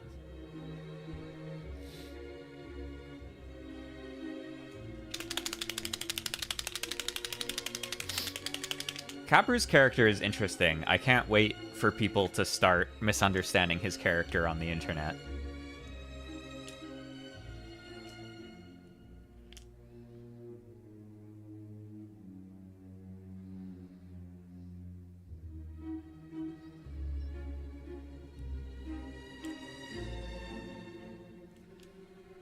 Oh no, this is hard.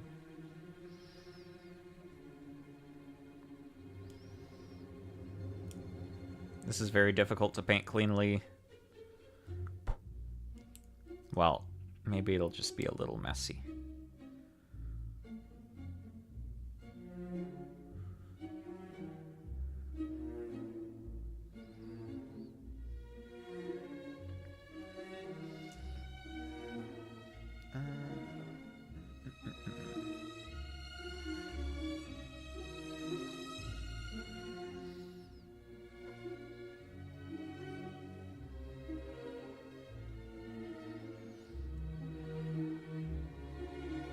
Yeah, I guess the thing with Cabra's character is it's pretty explicit, but it's pretty explicit, like, later on.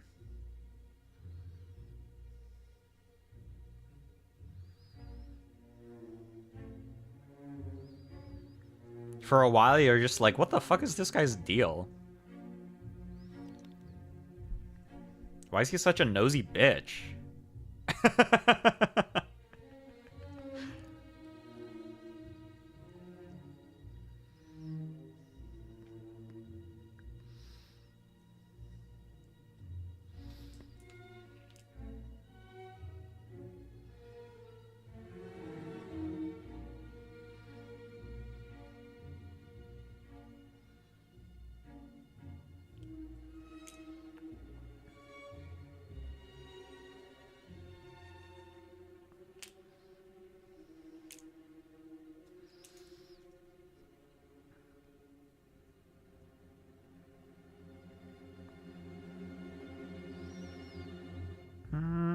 Man, it's a little bit messier than I would like, but it's fine, I guess.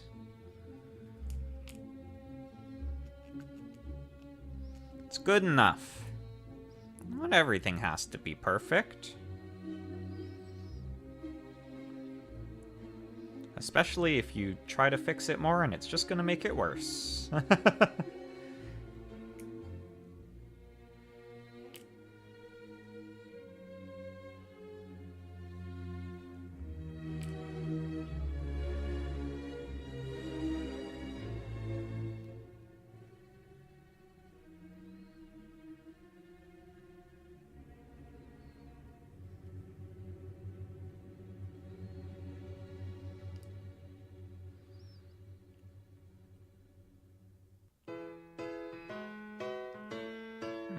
Gonna need to do more than one layer on this piece. That can be the first layer. Do I still have those? Crap. grabbies. Just a second. I'm gonna get...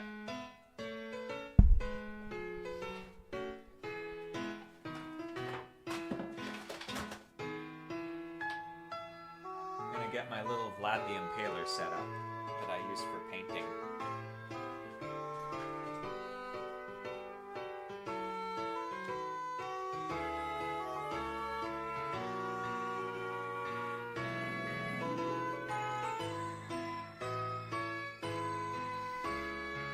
This is, I don't know if I can get it under the camera that easily. I've got all these these pegs on this foam with little clips, so I can clip the bits to them, and then they can dry. And I can paint them without getting my nasty little fingies on the stuff I'm trying to paint.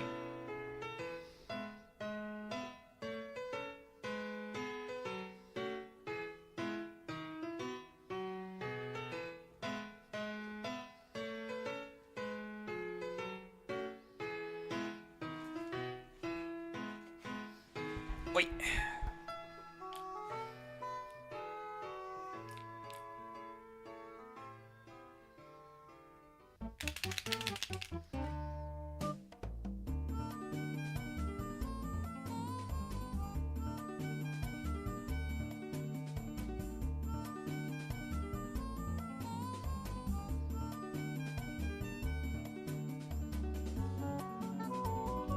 There we go.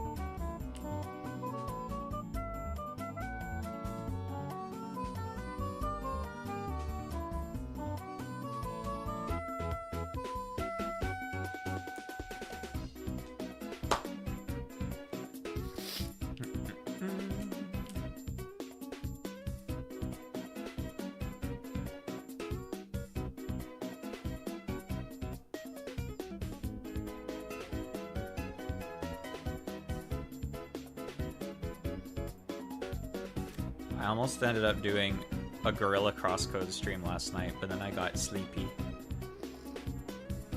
Because I was thinking, I was like, oh man, Fahro Temple. New abilities. Oh, boysy. What if I just streamed Crosscode right now? And then I was like, oh, what if I sleep though? I had a bath and then I got sleepy.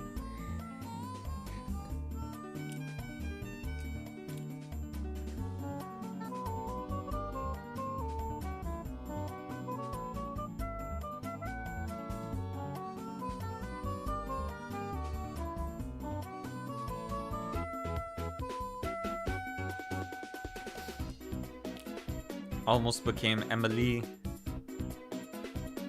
Yeah, well, I didn't have any group work to do. I was just chilling.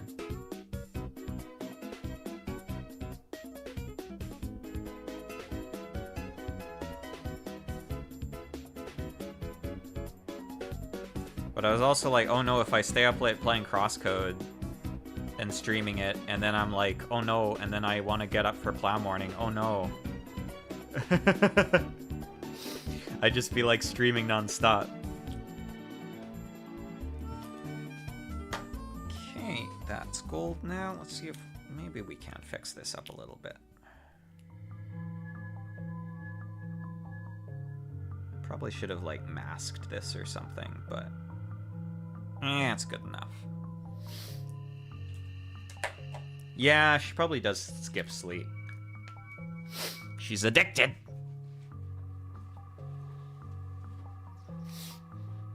Although, to be fair, if you got to be in a party with a cute girl that said, hi, and Leia, maybe you'd be skipping sleep for a video game too.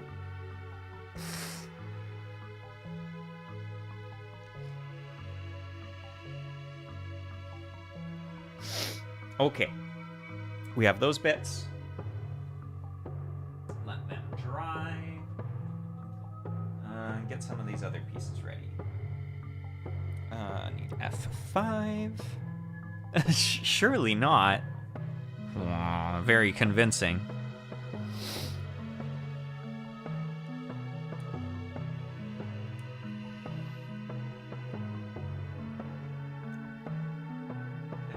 I'll just cut out all the F pieces I need now, because it's like a bunch. F6.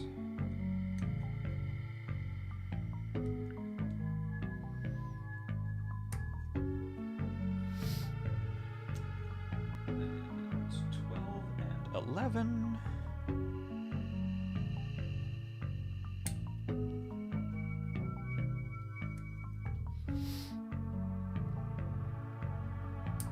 I don't know, maybe if I have some free time tomorrow, maybe I'll stream some more Crosscode, because I do want to play more Crosscode.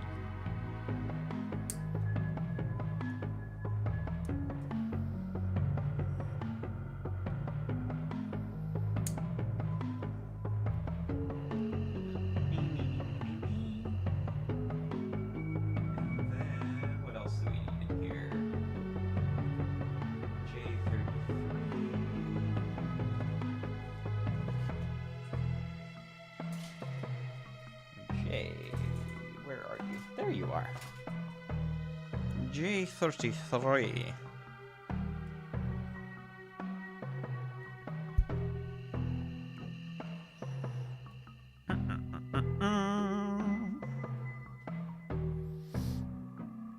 Boop. And one more piece. What is it again? I-22. Where's I? You are H, you aren't I, you are I. You are I? I am thou? Stick your hand in the TV? Which piece was it again? 22?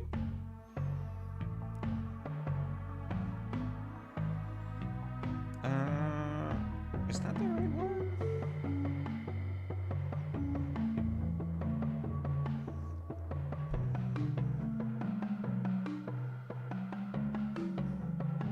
I think we want this one.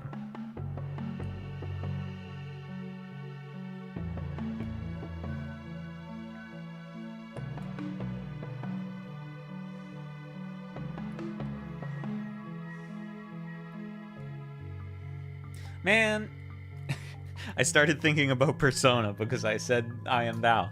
When are we getting Persona 5 Arena? I know they want to do it.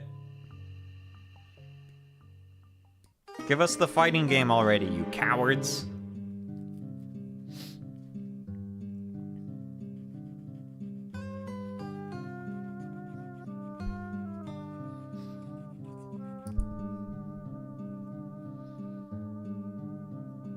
Oh yeah, there was confirmation too that the Hunter x Hunter fighting game is going to be like a proper actual 2D fighting game and not like an anime arena fighter, and that made me really happy. Akechi versus Adachi. Adachi would wipe the floor with Akechi. I'm an Akechi hater. Hot takes.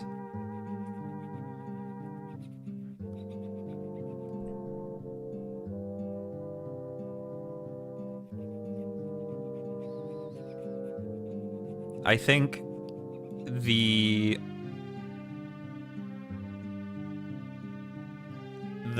writing in P5 didn't let Akechi just be a bastard like they did with Adachi, and I think that was not as good.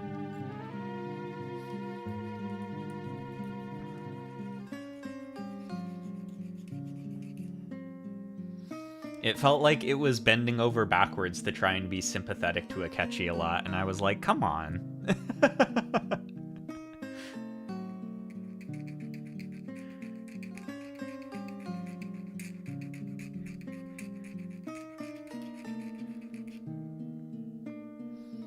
None of these people know that I was an undesirable child.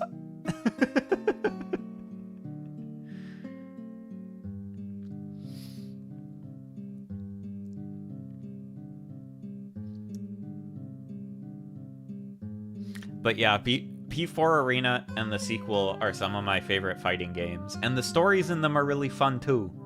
I'll always yap about that. It has a really fun story mode as well. Well, I mean, to be fair, he did. That was kind of the whole point.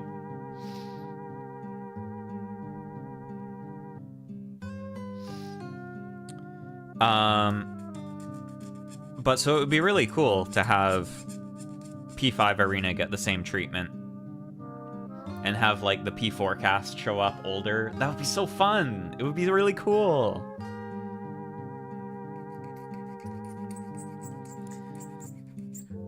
Because that was part of what made P4 Arena so fun, is that it was really P3 and P4 Arena, because, like, pretty much everyone from P3 was there as well by Ultimax. They were just older and cooler.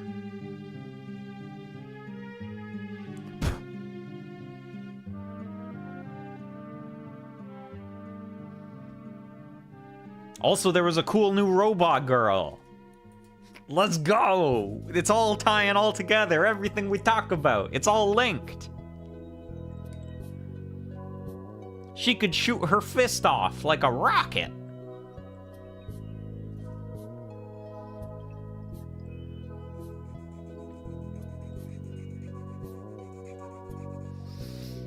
I seem to remember there was even an interview with someone from Arc System Works, and they got asked about P5 Arena, and they were like, we'd love to make it. Atlas, hit us up. And then it hasn't happened. It's scary how all the topics lead back to robot girls. Rocket fisting, yeah. Like, they get hit by the fist like a big punch. Also, her shadow had its own unique persona, and that was really cool.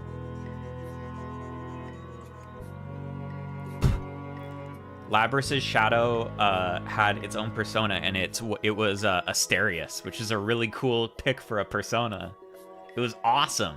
And then her persona was Ariadne, and so they matched each other. Oh, so cool.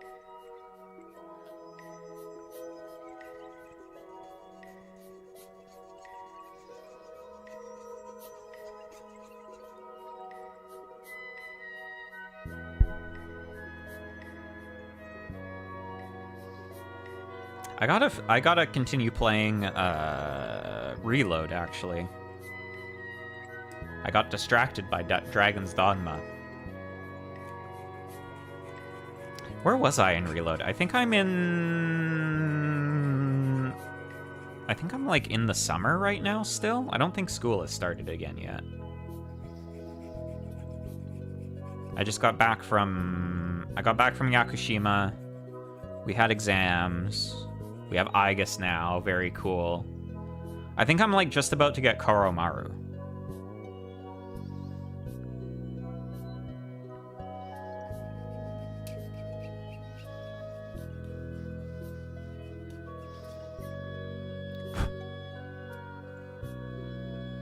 Oh, and like Ken is chilling at the dorm now, but he's just like hanging out.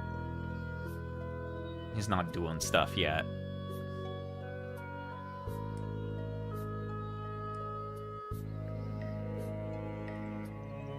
Oh, there was also, there was a new trailer recently for the new, like, the SMT5 re-release, like, I don't remember what the fuck they called it.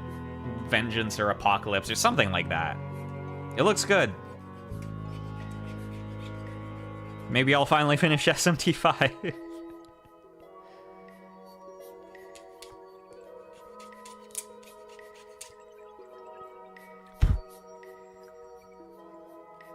Nahobino turns purple? Pretty cool. What if it was purple?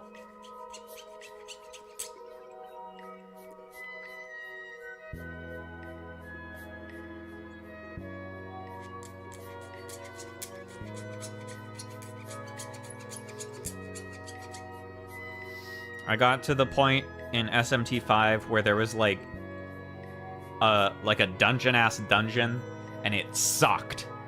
It was so bad, and I finished it, and it made me so exhausted that I put the game down and I didn't pick it up again.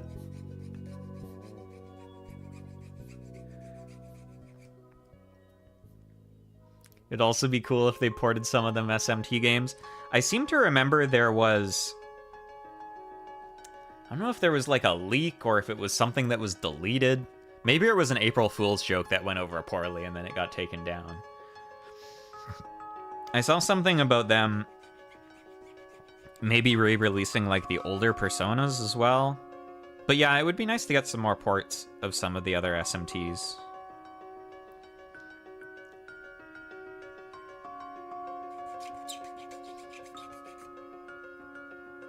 Honestly, does even like... Does 4 have a Switch port? Because that seems like a big missed opportunity if it doesn't.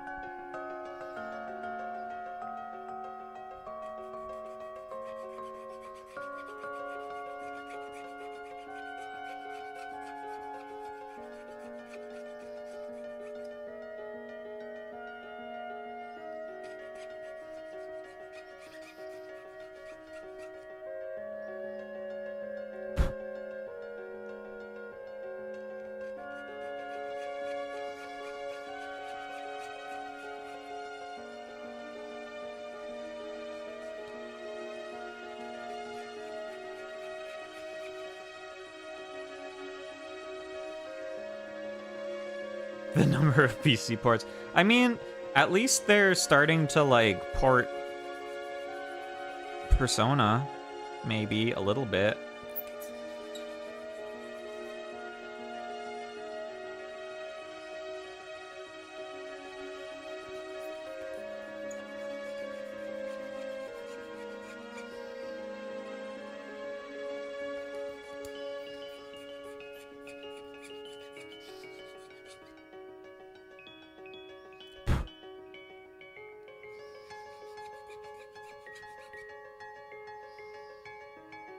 Okay, I think we might be good to start putting these together. Oh, one more.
That.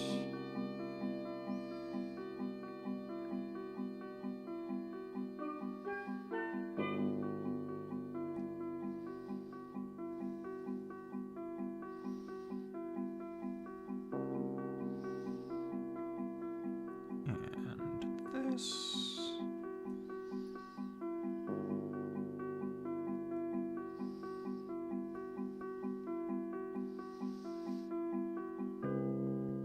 This shoulder's gonna look so good. I can already tell. Even the part that's a little bit messy. With the gold. Okie dokie. Get the bits I painted. They should be all dry now.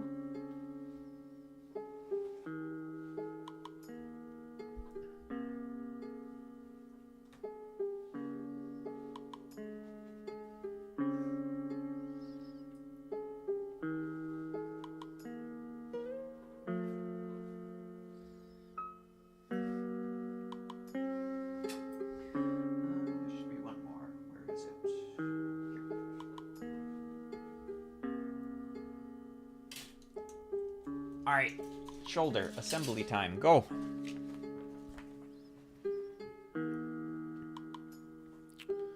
So, have this guy, and this will slide into here.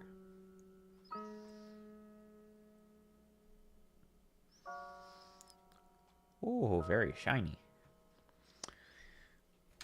And this, right? Wait, how does this go? Have to make sure I'm holding this the right way or it's gonna get all fucked up this way.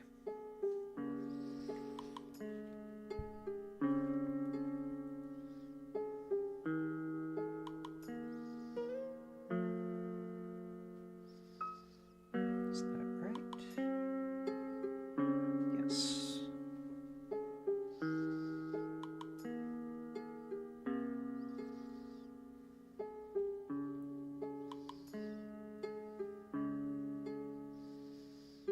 Like this.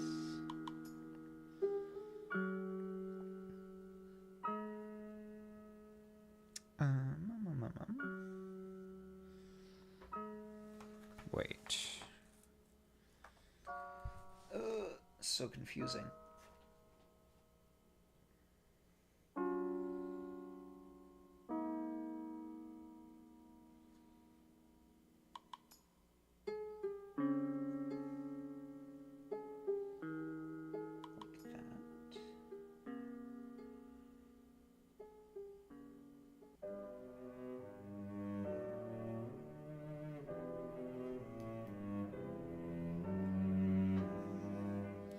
These instructions are quite unclear, but we're gonna do it. I'll move over a little bit so you can see what I'm doing.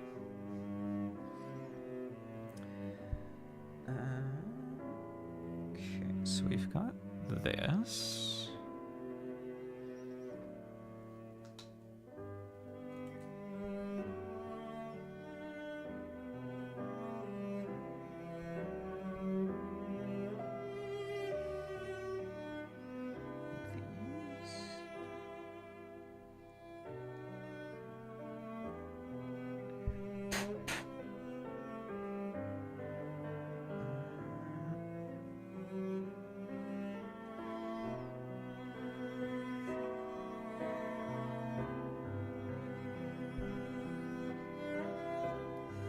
Yeah, that way.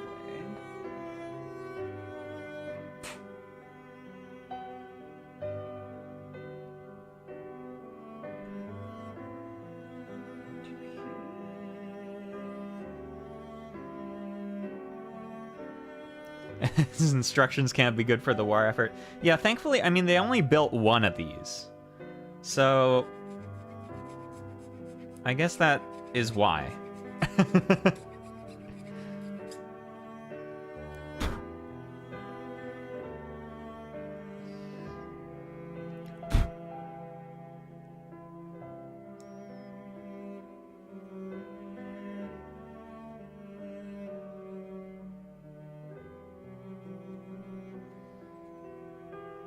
This guy is gonna go in here.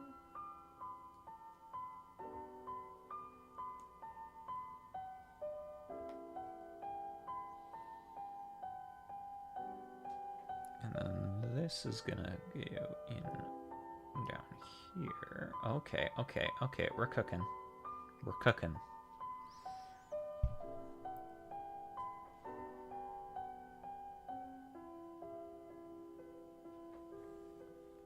And this bit we had before in here.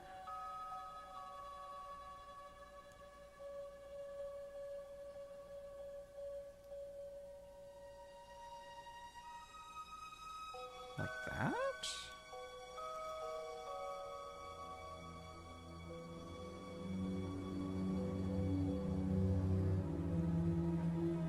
Why it don't fit?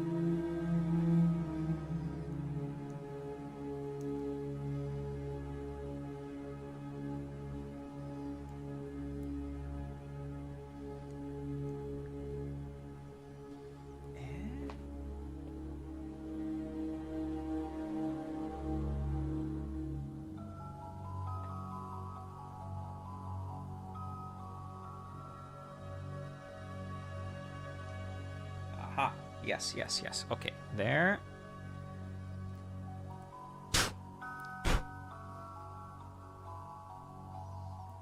This on the other side like that. And then this flips down. Oh, that is a sexy shoulder, though.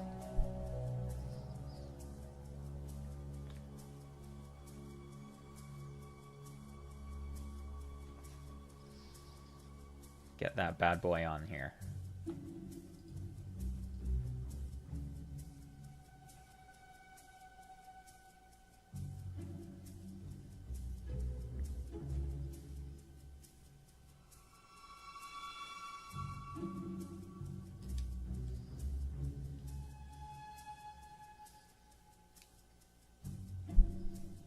Yeah, it's like really loose, though.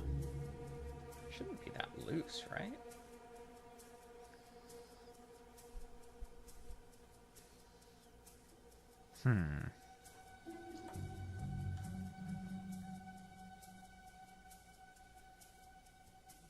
Ah, I see.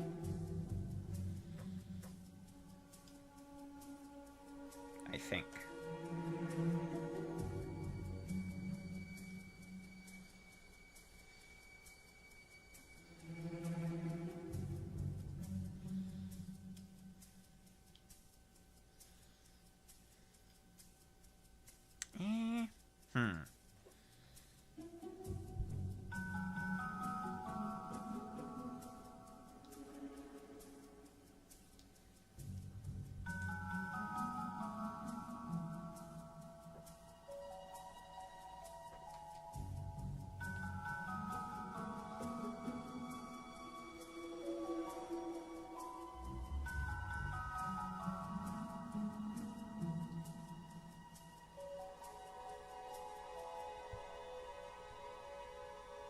There we go.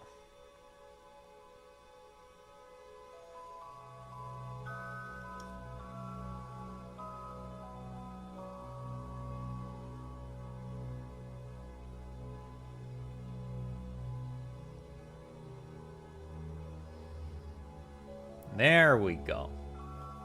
Oh, that's the stuff. Look at that. What a beauty. And this can raise up, and then this can, like, whoop. Very cool. Good range of motion. Move around. Ooh, ooh, ooh. Oh. That's a good shoulder right there. That's a good shoulder right there.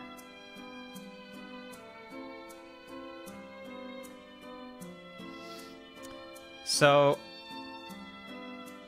I kind of want to take the chest apart to make these other yellow bits gold.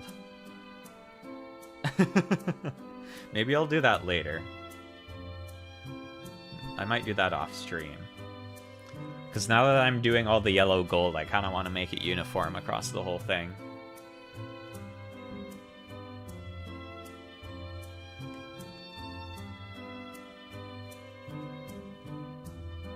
Actually, yeah, maybe I will do that now. Because if I start the leg, we're not really going to get anywhere. So let's take this apart.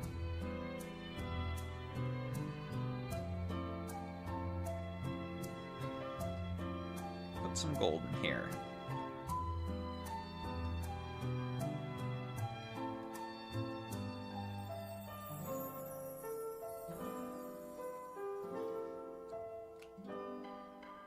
Ooh, you can kind of see the start of the transformation here, too. This is how the chest flips up.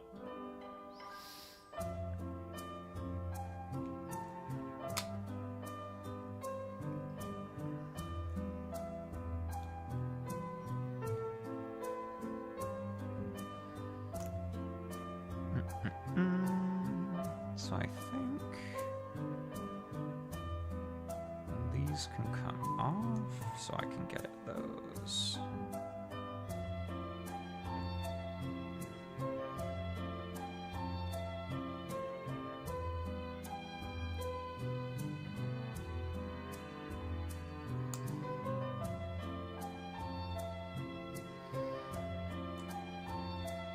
Yeah, the yellow pop's nice too, but I think the gold is just a little bit of a nicer touch.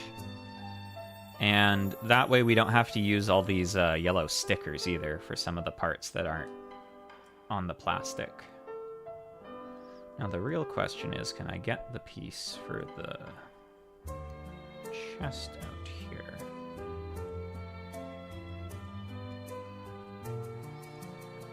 This just slide out, I think, right?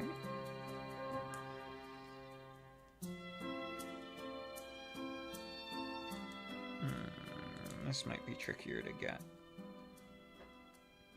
Oh, no, it just slides out. Okay, we're good. Let me get my Vlad the Impaler bits here.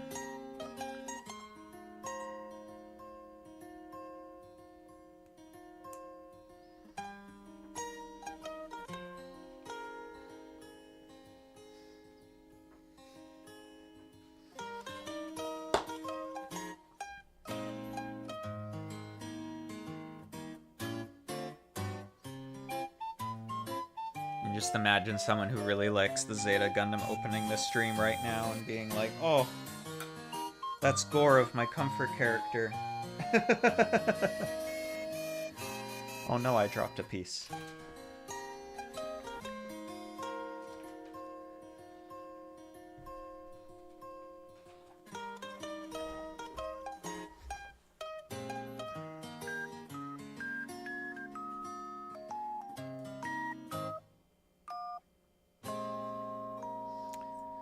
And let's make the V-fins gold too.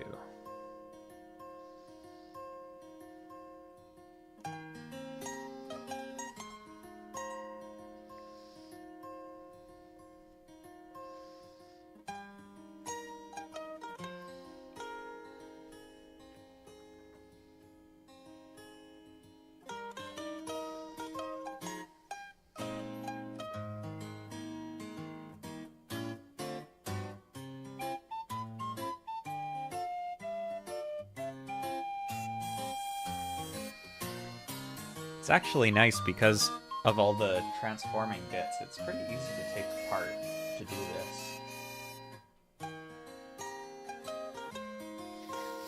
Some Gunpla are like extremely difficult to take apart once you put them together.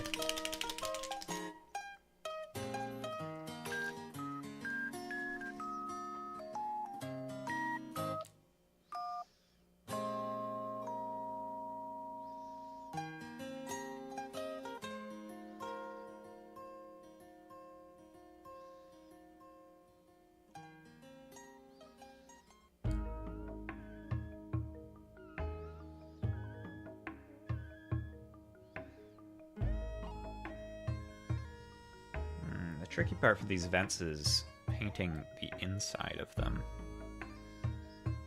because this marker is kind of thick.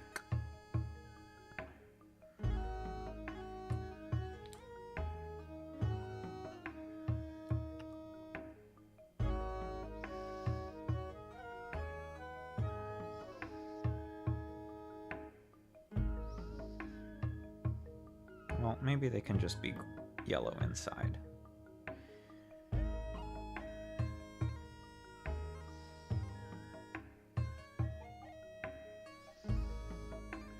Actually, do I have a small brush? I could just put some of it on the brush and then get in there.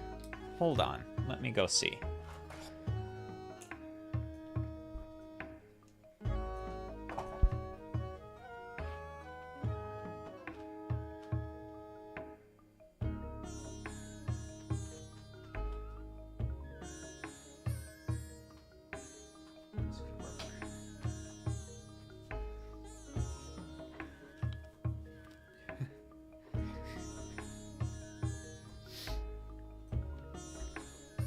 Totally ignoring what this marker is supposed to be used for and just putting the paint directly onto a brush with it.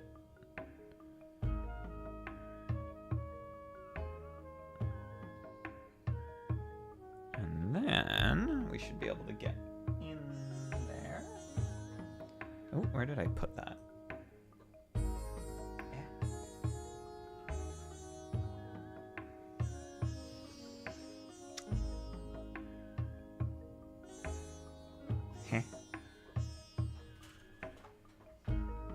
got so excited about using the brush that I don't know where I put the piece I was gonna brush.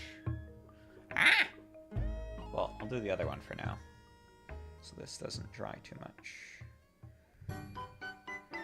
Does this work? It sort of works.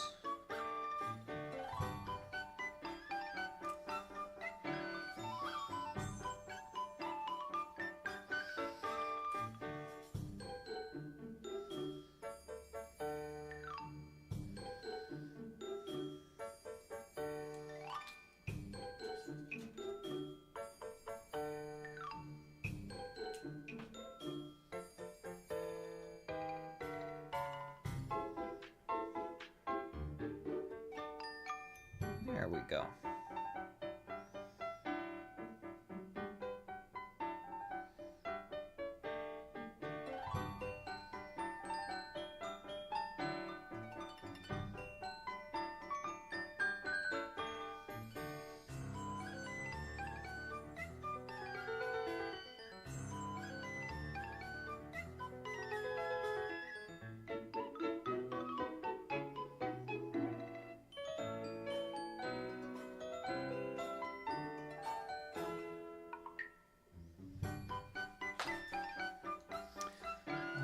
Okay, where did I put that other piece, though? Maybe I took it with me.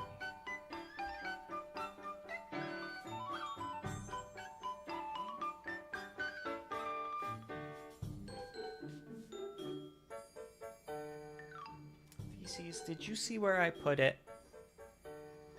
Am I going crazy? Am I going crazy?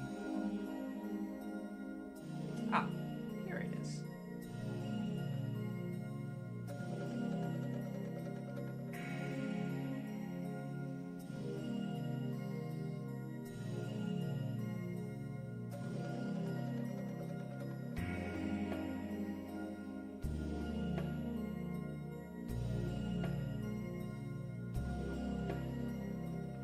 That works better. I'm so smart. Who would have thought of using paint with a paintbrush?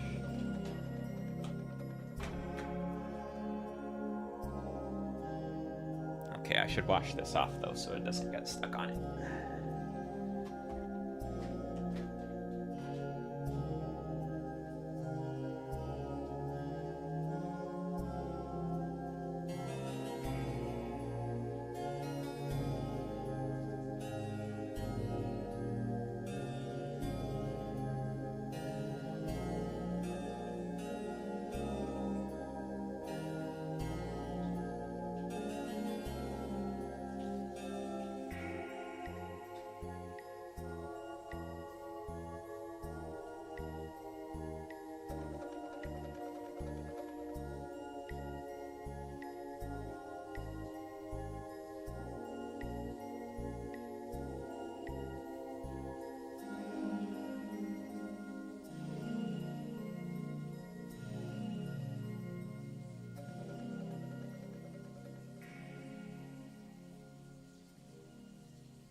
Okay. Clean my paintbrush, so I can do the rest just with the marker.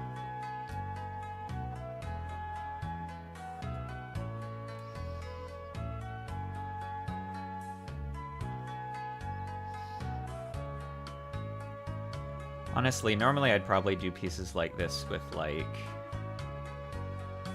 an airbrush or spray paint, because they're all just a solid color. But because I'm using this same gold marker for the other stuff where I can't do that, it's easier just to use it for everything. And And also, I don't have to go outside to use the marker, so that's a bonus.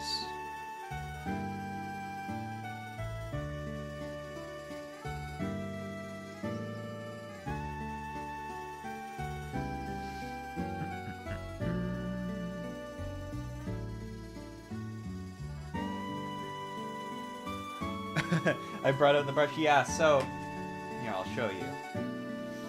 These pieces, if it gets in focus here, maybe. Focus? Focus? Focus? The inside of them is too small to put this in. So I just put paint from this on some plastic, and then I use the paintbrush to put the paint on it so I can put it inside. I'm doing truly revolutionary techniques where I use a paintbrush to put paint on things.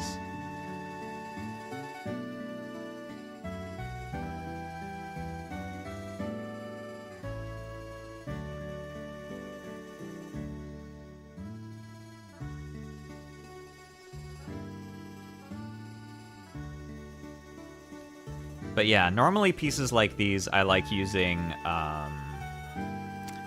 like either an airbrush or, oh, actually I'll refocus on the table now.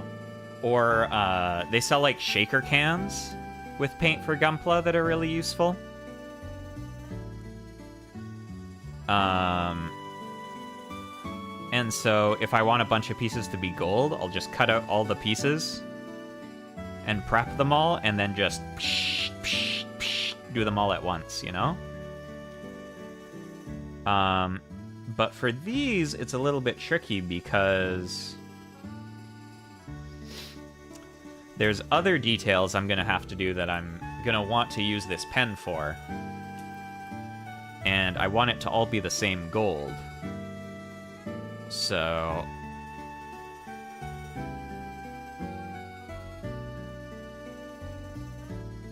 I could probably, like, get this into an airbrush somehow, but that seems... I can just put it on here. There's not that many pieces. Okay, those are good. Let's do these.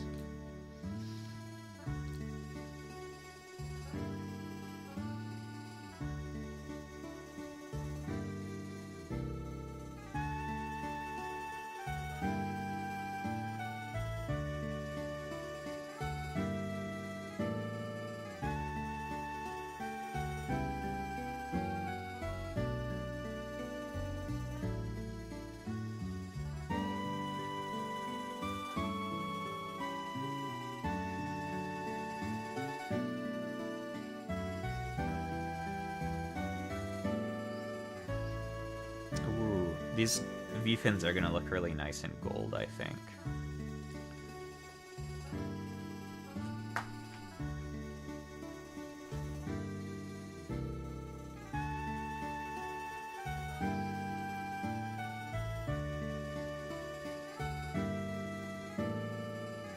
Or rather, they do look very nice apart from the kit. I think they will look very nice once they are on his face.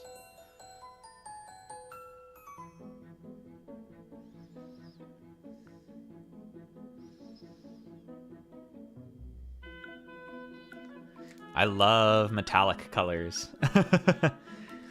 They're so nice for when you don't want to paint everything, but you just want to add a little bit of extra flair. You just add some metallic colors.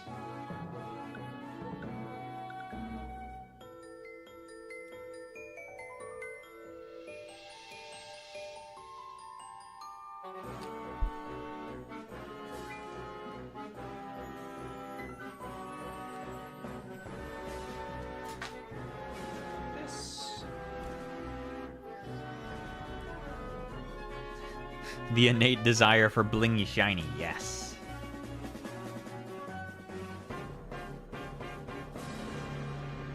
This piece is kind of big.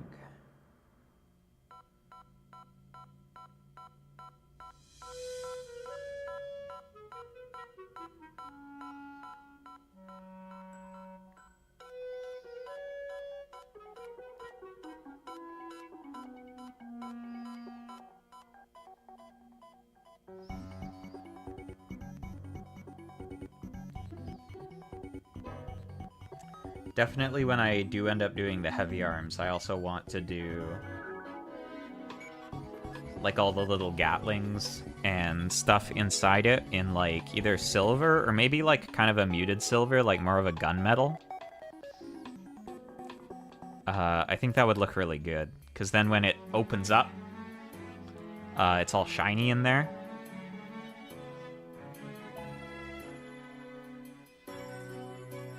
I think doing like the missile warheads in gold and then all of the metallic stuff in like a gunmetal. Ooh. Might look pretty nice.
Yeah, big pieces like this, it's much nicer to do with spray, because you just instead of having to go over all the little ridges and edges like this. It's a lot easier to get like an even coat as well that way.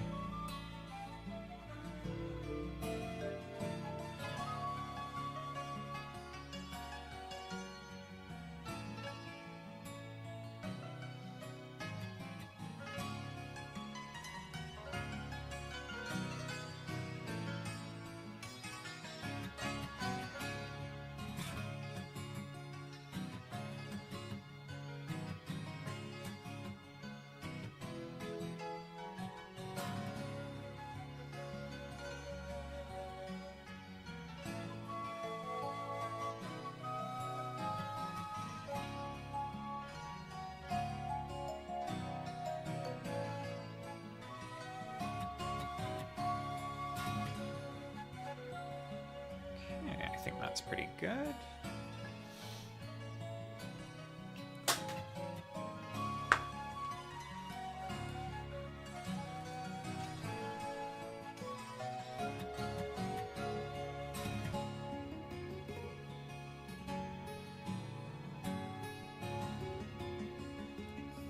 That's all hidden.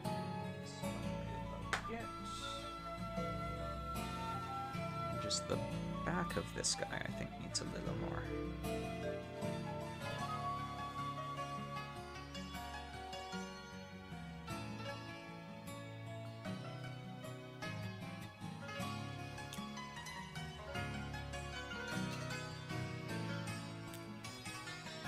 Okay.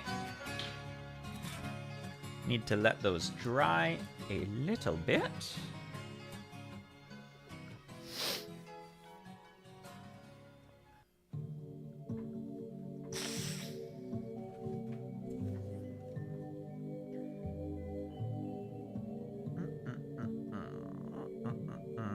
Should I try and start the waste unit today? What time is it? Maybe not. There's a lot of pieces in this. I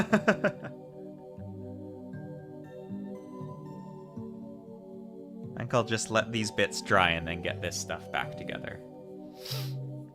Whew.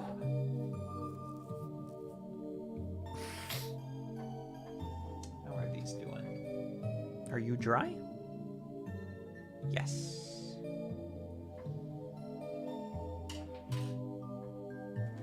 Are you dry? Yes.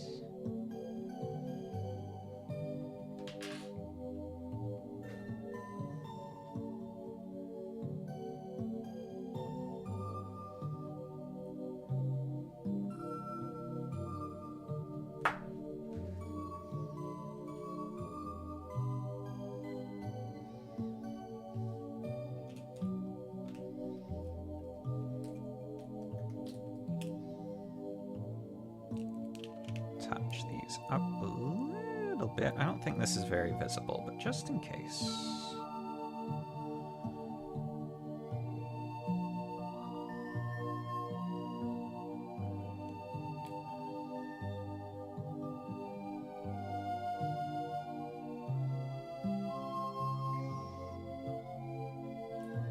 There we go.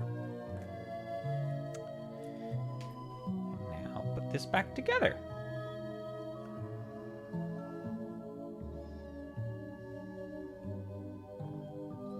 Oh yeah, that's what I'm talking about.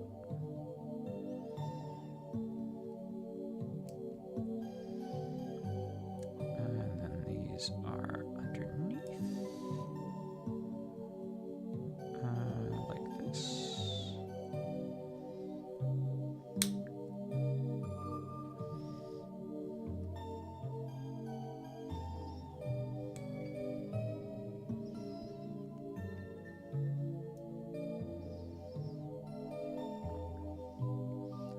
Look at that. That's a beaut.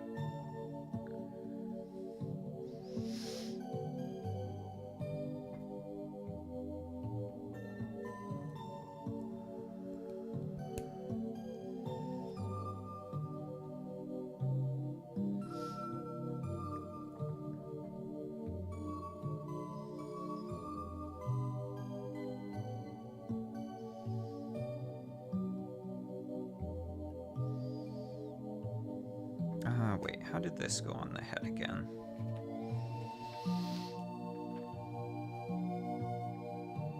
Okay, this is up top.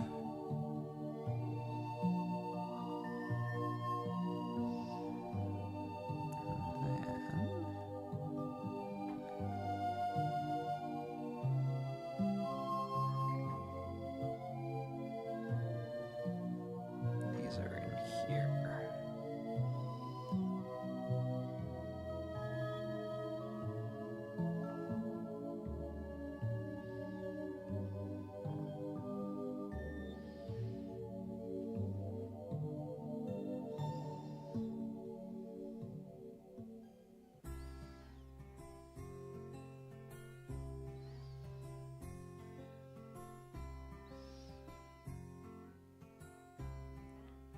Oh, yeah.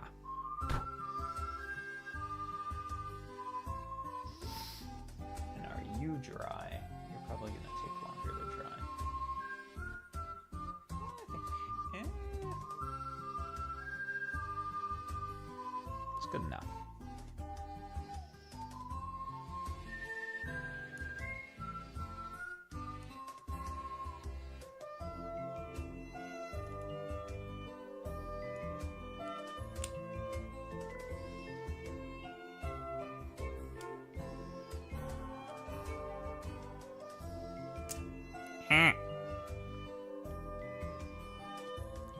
How does this go back in?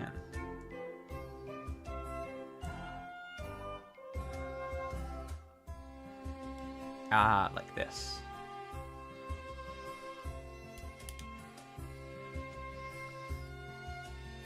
Get you back on up there.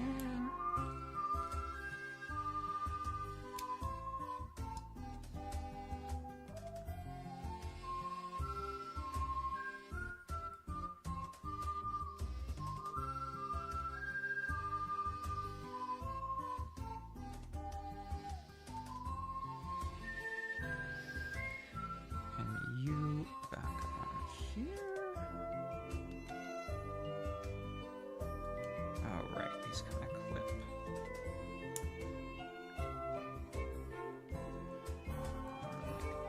Like this.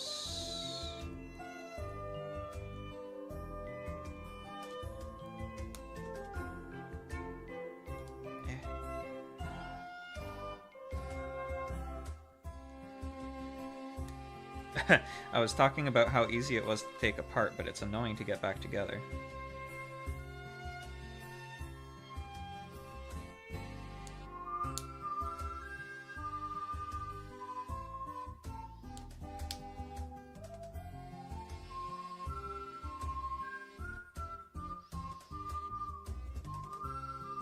Wait. Oh, right. Wait, eh?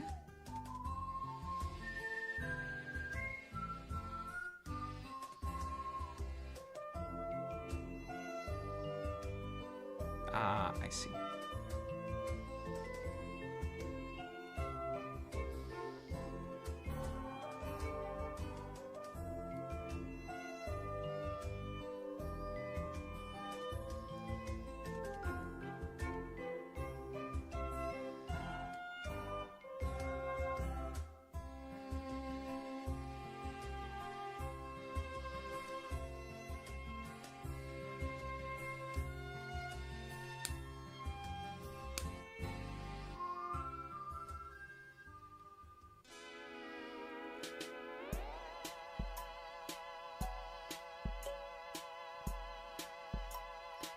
Yay! Looking good! It actually doesn't look that much different on the camera. Here, maybe if it's closer.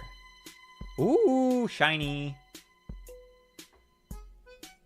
Shiny. So shiny. Ooh, ooh. Oh, so cool.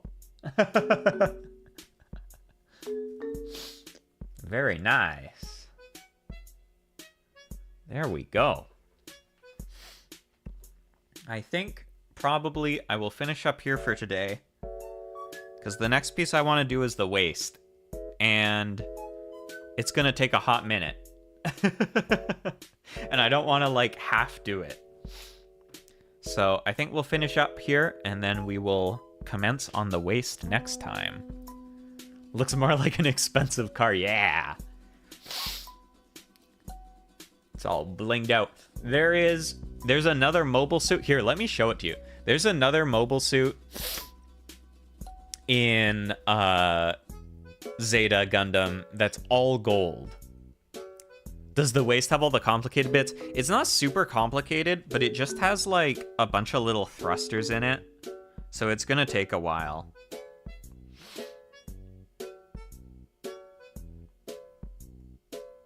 There's just lots of little pieces, like everything else in this kit. Here, let me show you the Hyakushiki, though.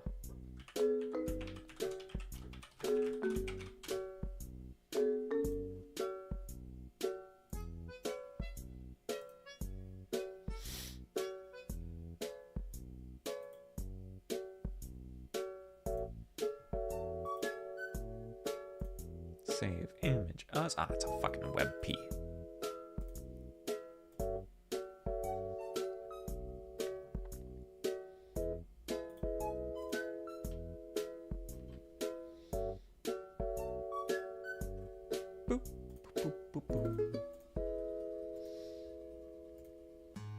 Look at this fucking thing.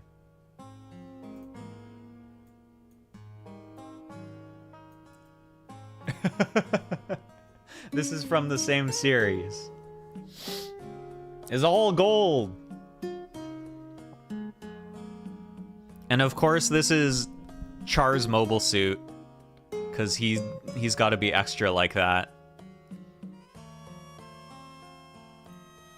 The in-universe reason for why it looks like this is they're like, oh, it has special beam reflective coating and that's why it's gold. But no, it's just because he wants to look gaudy. It's funny because like the actual design of it is actually really cool. I just saw one where someone painted it gray. Here, let me show you.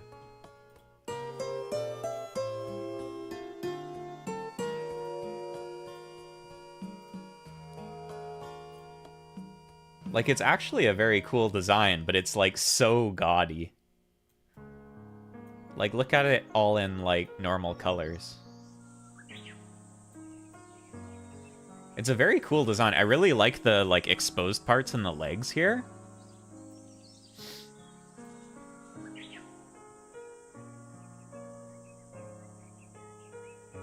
And, the faceplate is very cool. Yeah, the matte gray, it looks really sick. With, like, the little silver pistons. Ooh!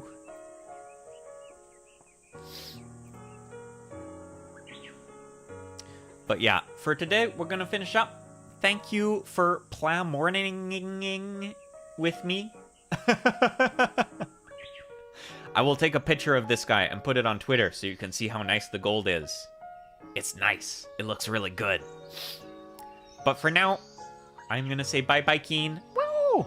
I might Guerrilla stream Crosscode this weekend, because I've been thinking about playing Crosscode, but if it happens, it'll happen. If it doesn't happen, it won't happen. That's how it's going to be. Otsu! Bye-bye, Keen. Have a good time zone time.